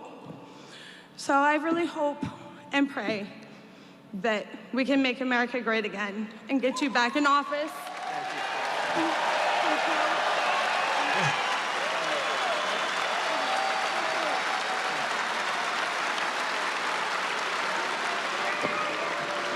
Wow, thank you, Tiffany. So cute. You know, she said, oh, I can't believe it. I left my notes down on her seat. I said, just go and wing it. And she did better. You did better than if you had your notes, Tiffany. I have to be honest. That's great. You did better. Thank you. Appreciate it. Things like that happen. I said, well, give it a shot. She did better. Starting on day one of the Trump administration, we will end inflation and we will make America great again. We will deliver regulation cuts, energy price cuts, interest rate cuts, and we will drive prices down, and we'll drive them down very fast. We will pass massive tax cuts for workers, and that includes no tax on tips. To protect Pennsylvania jobs, I will revoke China's most favored nation trade status. I will pass the Trump Reciprocal Trade Act. If China or any other country makes us pay a 100 or 200% tariff or tax, we will make them pay a reciprocal tariff or tax of 100 or 200% right back. You heard us and we heard you. It's an eye for an eye. Before I even arrive at the Oval Office shortly after we win the presidency, and it's we win the presidency, I mean that, I will have the horrible war between Russia and Ukraine settled. And I am the only one that can say it. I know all the players, and they respect us, they respect me, and they used to respect our country, but no longer. I will prevent World War III. That's where we're heading. We're heading to World War III, and you see it. I will restore peace through strength. Over and over again, our enemies have watched Biden and Harris signal a lack of will, total weakness to do what's necessary to protect American people and stand up for our allies. A week ago, the Prime Minister of our closest Middle Eastern ally, Israel, came to address Congress. You saw that. Instead of sending a clear signal that the United States will never abandon an ally, a very important one, Kamala chose to politicize the moment, to grandstand, making a show of refusing to attend. You know where she was? She went to a sorority party. Can you believe it? Even though it was her duty as president of the Senate to be there, it was her duty to be there. Her Democrat allies fell in line. Chuck Schumer refused to shake the Israeli prime minister's hand. Chuck Schumer has become a Palestinian. Yes, can you believe it? He's become a proud member of Hamas. Nancy Pelosi likewise denounced the speech in shameful terms. You know, 15 years ago, Israel had the strongest, most powerful lobby in this country. Now it's almost the opposite, with AOC +3 and all the people, the enemies of our country in a true sense. But they are, and the enemies, when they saw all these people abandon Israel, they took note. And I don't think it's accidental that just 4 days after Harris and Biden repudiated our Israeli allies, Iran's top terrorist group, Hezbollah, fired an Iranian missile to kill 12 innocent children at a soccer field in northern Israel. Happened right after he left. With great embarrassment, he left. The terrorists did it because they assumed they could get away with it because the United States is weak and ineffective and no longer respected. We are no longer respected. We are a failing nation. I mean, it's horrible. You don't want to say it. I wish I didn't have to say it. I wish I could say they're doing a phenomenal job. I wouldn't run. I wouldn't run. I wouldn't have to run. I would be very happy to have somebody do a phenomenal job. I wouldn't have to run, and I'd be very happy with that. I'd be proud of our country. But right now, our country is a joke. It's being laughed at all over the world. The truth is, Harris and Biden's weakness is inviting every rogue enemy worldwide to absolutely get away with murder. In my next term, we will build a great Iron Dome missile defense shield over our country, a dome like has never been seen before, and it will be entirely made in the USA and right here in Pennsylvania, big sections of it. And I will cut, remember this, I will cut all of the bad talk about Social Security. They're going to destroy your Social Security, but I will not cut 1 cent from Social Security or Medicare. And I kept my promise for 4 years that I will keep it again. And seniors should not pay taxes on Social Security. And they won't. They won't. There are the people. It's up to you. No tax on Social Security. By contrast, Kamala cast a tie-breaking vote to cut Medicare. You saw this? By $237 billion in a heartless betrayal of American seniors. We're going to rebuild our cities into beacons of hope, safety, and beauty better than they have ever been before. We will take over the horribly run capital of our nation in Washington, D.C., clean it up, renovate it, fix it, rebuild it. We will again have the most beautiful capital anywhere in the world, and there will be no crime allowed. Very strong. Right now, you go there, you get mugged, you get shot. On day one, I will sign a new executive order to cut federal funding for any school pushing critical race theory, transgender insanity, and other inappropriate racial, sexual, or political content onto the lives of our children. And I will not give 1 penny to any school that has a vaccine mandate or a mask mandate. And I will keep men out of women's sports. How simple is that? I will fully uphold our Second Amendment, as I did for 4 years. We just got the backing of the NRA, complete and total endorsement from the NRA. We will protect innocent life, and we will restore free speech to our country again. And very importantly, I will secure our elections. Our goal will be one-day voting with paper ballots, proof of citizenship, voter ID. We're going to do it. We're going to do it. A lot of other countries are doing it. The mail-in voting isn't working. It's corrupt. But until then, Republicans must win. We want to have a landslide because the best way to protect against the rigging, and these people know it, is too big to rig. There's a level at which they can't cheat. So if you want to save America, get your friends, get your family, get everyone you know, and vote. Vote early, vote absentee, vote on Election Day. I don't care when you vote, but whatever you do, you have to vote, and make sure your ballot counts. Because these people cheat. They cheat like dogs. And if you want to help us ensure election integrity, sign up at protectthevote.com. Protectthevote.com. And in conclusion, from Easton to Hershey, from Jamestown to Allentown, and from Pittsburgh to right here in beautiful Harrisburg. Love Harrisburg. We got a lot of votes in Harrisburg. We stand on the shoulders of American legends who poured out their blood, sweat, and tears for our rights and for our freedom. Pennsylvania is where our founding fathers declared American independence. Think of that. Think of the history that this great, great place is. Beautiful Pennsylvania. Think of the history that you have.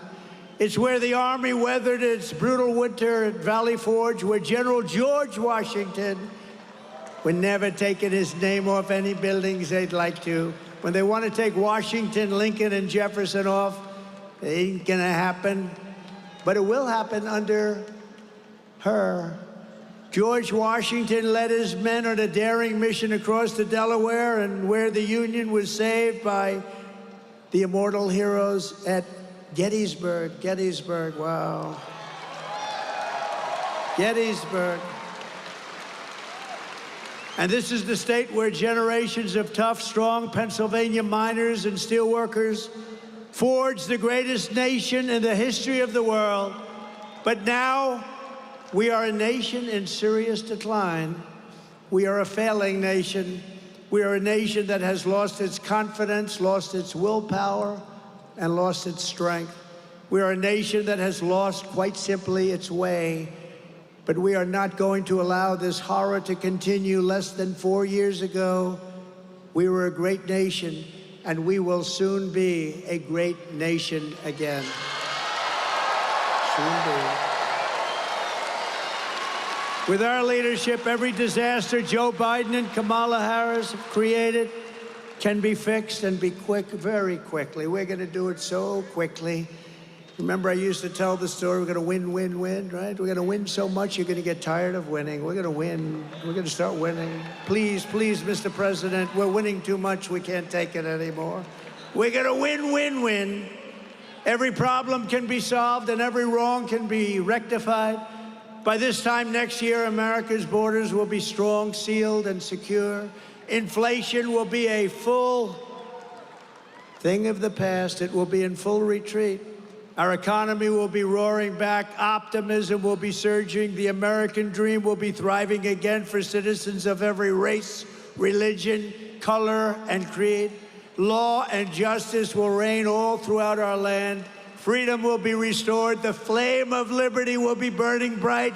Joe Biden and Kamala Harris, the worst administration in the history of our country, will be a fading memory of the past, and our great silent majority, including the once forgotten men and women of our country, will be the ones shaping America's magnificent future when I am the 47th President of the United States.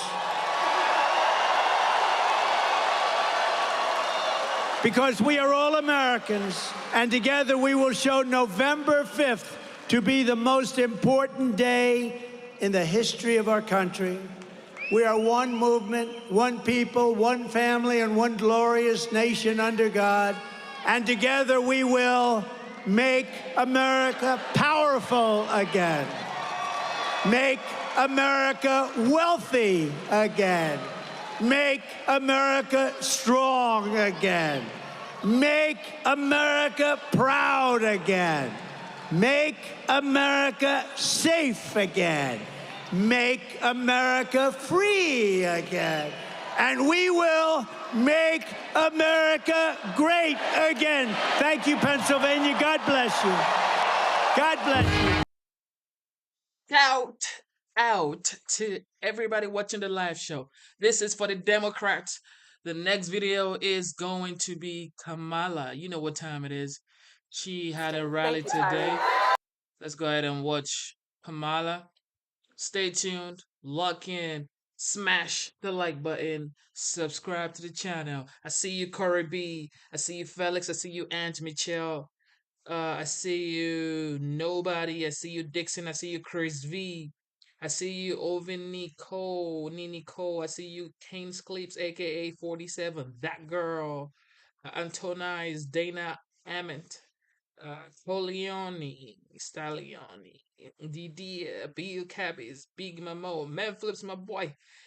Droning in. Look, I don't want to butcher you guys' name. Freezer, Average Joe, Arc,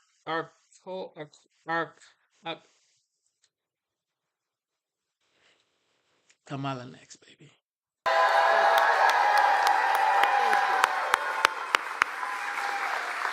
So it is so good to be with so many incredible leaders and elected officials who are here. Governor Whitmer was here earlier, Senator Stabenow. Your next United States Senator, Representative Elisa Slotkin. And I always want to thank Representatives Dingell. Where is she? There she is. Stevens, Stadiner, all of you for the work that you do every day.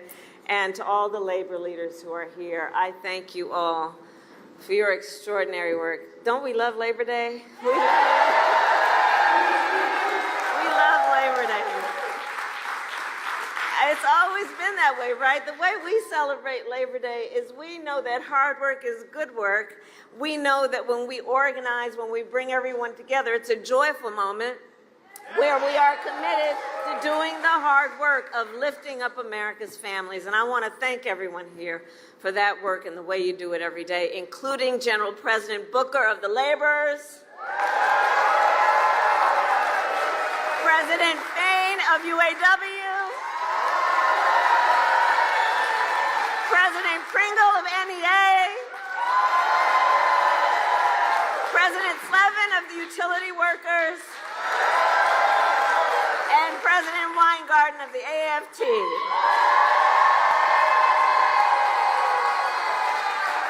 And thank you to all of the union members who are here this afternoon. So, on Labor Day and every day, we celebrate the dignity of work. The dignity of work. We celebrate unions because unions helped build America, and unions help build America's middle class. It is true across our nation, and it is true here in Detroit. Nearly 140 years ago, in this very city, 10,000 people marched in one of our nation's first Labor Day parades. Many held signs that read, "Divided, we can beg. United, we can demand."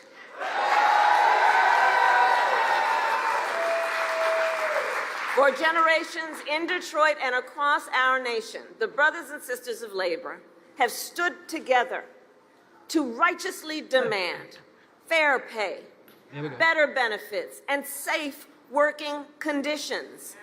And let me say, every person in our nation has benefited from that work.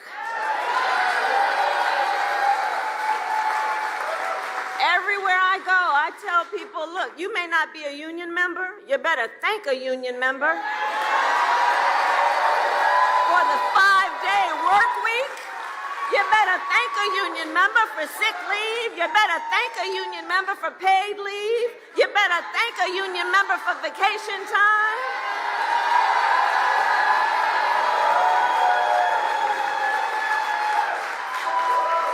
Because what we know is when union wages go up, everybody's wages go up.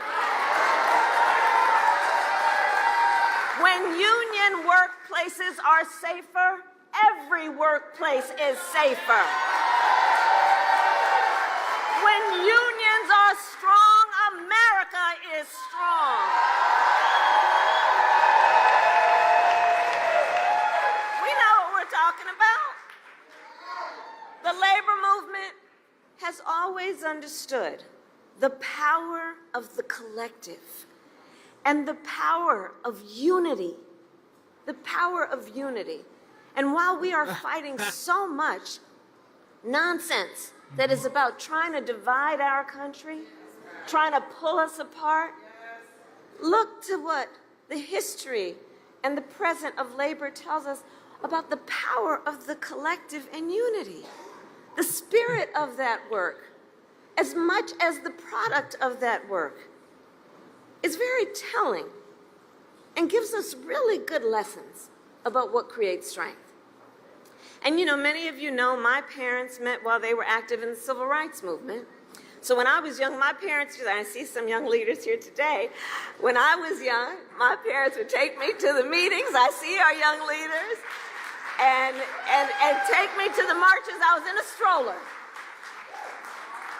And from a very young age, I learned that when people stand together, when we join voices, knowing that the vast majority of us have so much more in common than what separates us, when we join those voices, we can drive extraordinary change, which is why I believe in my heart and soul, no one should ever be made to fight alone. We are all in this together. We are all in this together. But I'll tell you, I think that there has been a certain backward-thinking approach over the last several years, which is to suggest, them folks, to suggest that the measure of the strength of a leader is based on who you beat down, instead of what we know, The true measure of the strength of a leader is based on who you lift up. Who you lift up. That's the measure of the strength of a leader. Let's stop with the nonsense. And in this election, we all here know there are two very different visions for our nation. Ours focused on the future, the other focused on... Let's just get through the next 64 days. How about that?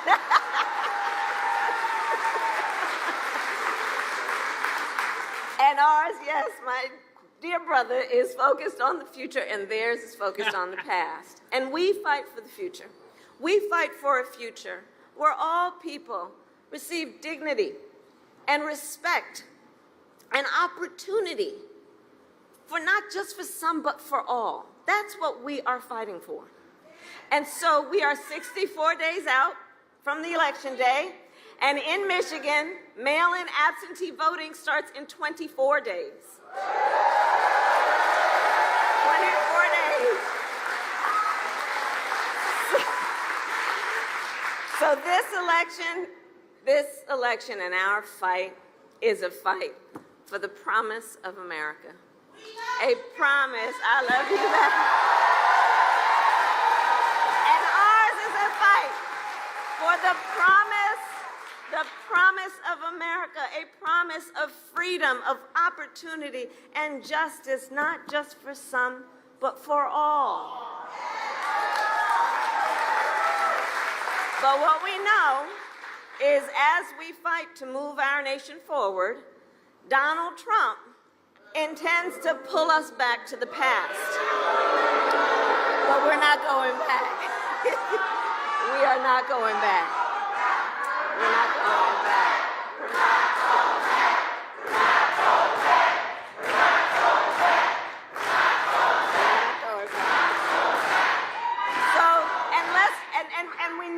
We know what that would look like, right? So intends to pull us back, including back to a time before workers had the freedom to organize.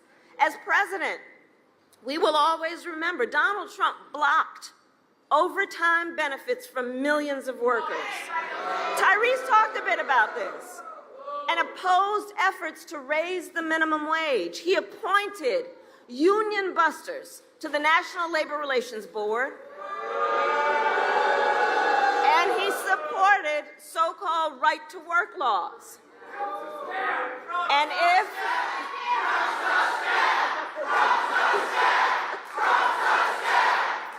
Well, here's the thing. Here's the thing. We have a choice here, right? And we're not going back, because we also know that if Donald Trump were reelected, he intends to give tax cuts to billionaires and big corporations. He intends to cut Social Security and Medicare.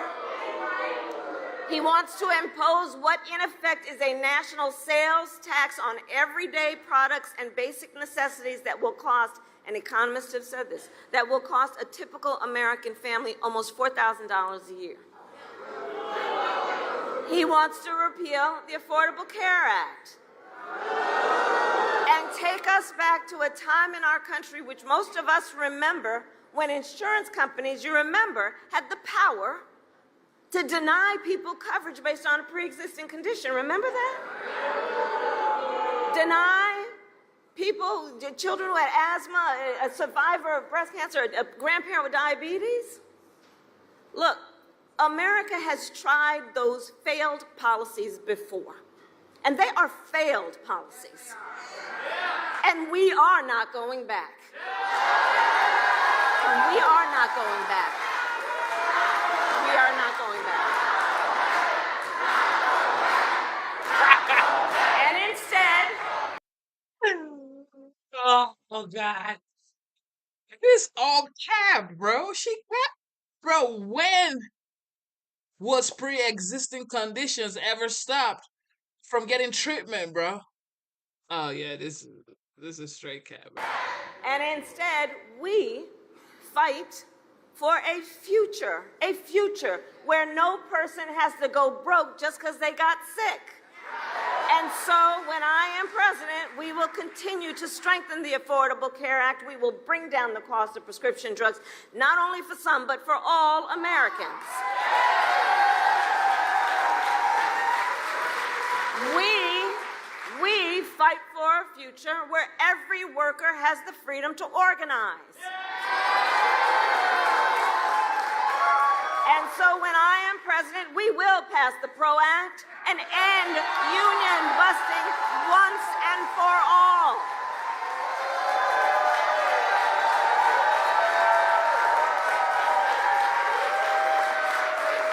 And I'll remind everybody on all these bills, we got to elect a Congress who supports that to be able to actually get that work done. We fight for a future where every person has the opportunity not just to get by, but to get ahead. And so when I am president, we will continue to build what I call an opportunity economy, so that every American has an opportunity to own a home, to start a business, to build intergenerational wealth for their family. We fight for a future where every senior can retire with dignity. And so when I am president, we will continue to defend Social Security, Medicare, and pensions, just like we have done.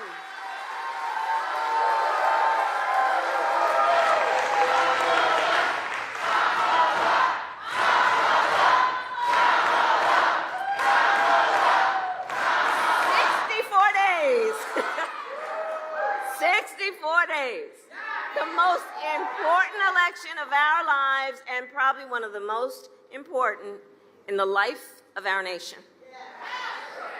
And here's what I'd say to all the brothers and sisters assembled. We know this is going to be a very tight race to the very end. We know, and I got your back, but I'm telling you, we know how they play. We know what they do. So let's not pay too much attention to the polls. Let's know, like labor always does, we are out here running like we are the underdog in this race because we know what we are fighting for. We know what we stand for, and that's why we know what we fight for.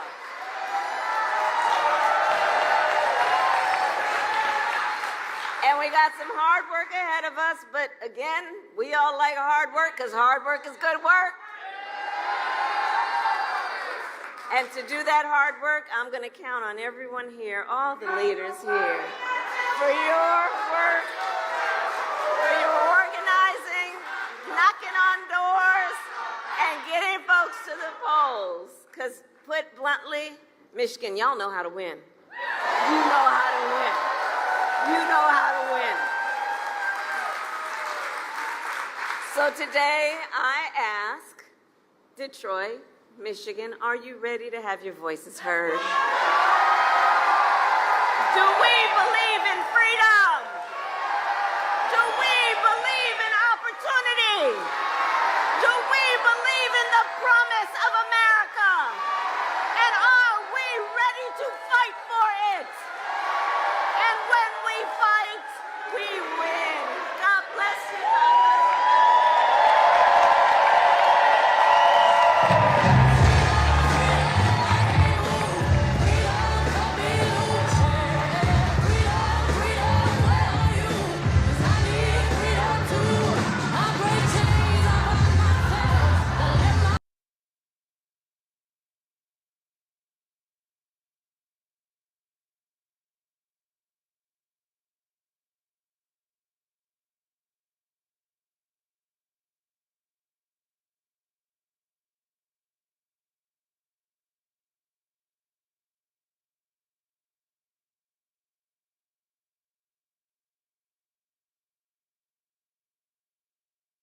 Okay. So she gets up on the podium and she speaks for what, 15 or 12 minutes, and she tells you, yo, freedom, freedom. I'm here to give you freedom. I'm here to give you all of these good things. you wanna have your voice heard, but then it's like you are the current vice president. Why don't you, you know, give these people the freedom that you're promising now? You said Biden is the best president ever. So why don't you just get along with Biden now and then have a conversation and say, yo, how do we give freedom to these people? How do we make these people's voice heard? You are the current vice president. You could come together with Biden and say, okay, Biden, yo, let's come together and give these people voice. Let's give them freedom. But you're not doing that, right? You're not doing that because grocery is too damn high, gas is too damn high, the border is goddamn not secured, new wars. You know what I mean? Like, so what are we doing? What are we doing? So this is why I always say, like, people, vote for policies. Do not vote for your emotional, attachment to each candidate. Don't vote for feelings because those things would not pay your bills. Emotions, feelings would never pay your bills, bro and sister. It would never pay your bills. All your emotions now that you're saying, oh, she's a black woman. Oh, she's a woman. She knows how to talk. Oh, she's gonna protect democracy. She is the current vice president right now.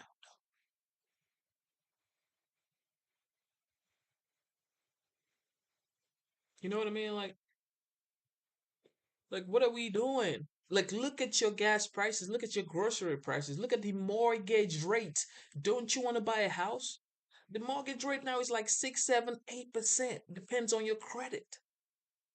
Back in 20, back in 20,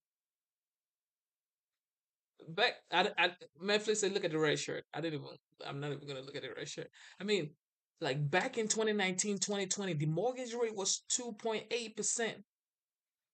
Back in the day, it was 2.8%. Now, I'm saying back in the day, like it's 20 years ago, bro. It's just like 4 years ago. It's just like 4 years ago. Like, what are we doing, though? What are we doing? Let's come together and have a conversation.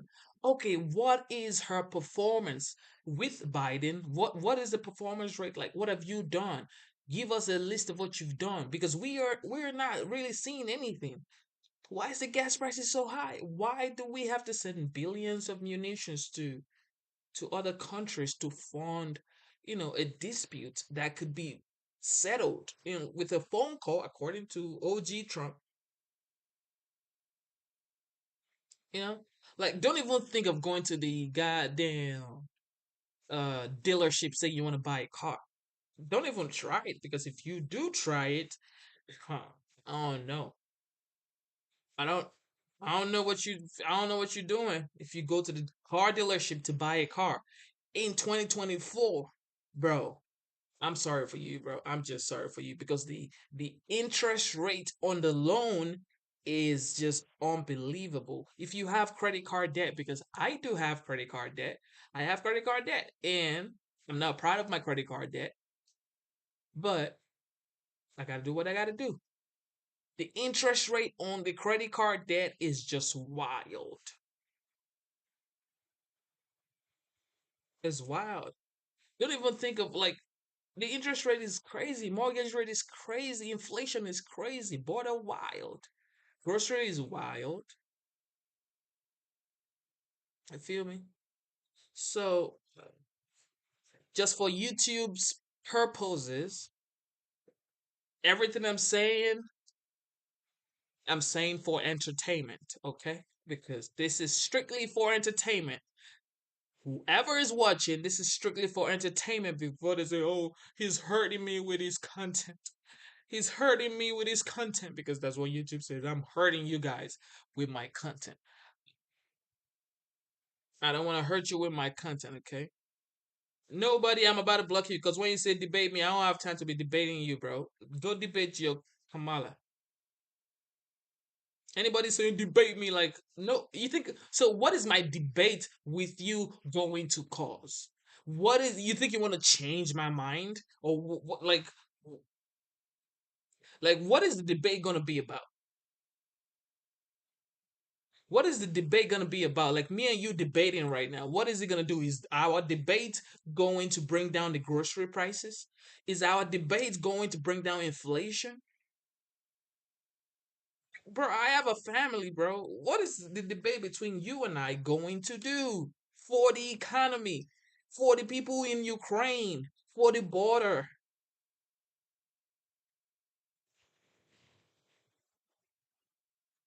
You know what I mean? Like, nobody has time to be debating you. Let the candidate debate themselves. Let Trump and Kamala debate themselves. I'm not here to be debating you. We're just here to analyze what's going on. I'm not here to be debating you, bro. Like, who has time to be debating you? Our debate is never gonna do anything. Like you and I debating each other, what is it gonna do? We're just wasting goddamn time. So you know what time it is? Smash the like button, subscribe to the channel. And as you all know, I am not monetized on YouTube because YouTube says my my content is hurting you guys. So they said, yo, you can't be monetized based on hurtful content. Hopefully soon they recheck my shit and then they say, all right, you can't be monetized now. So hopefully it comes back. Hopefully it comes back because invest so many hours into this game just to show you guys what's going on. You know what time it is. So thank you guys, thank you guys, thank you guys, thank you guys, thank you so much. Smash the like button, subscribe to the channel. If you want to support the channel too, the Cash App is right there. God bless you guys. God bless you guys. Look, take care of your family. I'm gonna block you too real fast. I ain't got time for all that shit. All right. Thank you for your support. Thank you so much. Vote for policies. Don't vote for emotions. Don't vote for feelings. Okay? That's all I'm gonna tell you. God bless you. God bless America. God bless your family. Stay safe and protect yourself, protect your family, provide for your family too. And yeah, man, that's all I'm gonna say. That's all I'm gonna say. Instead of looking for perfection, seek for consistency. Okay. Instead of looking for perfection, seek for consistency. Happy Labor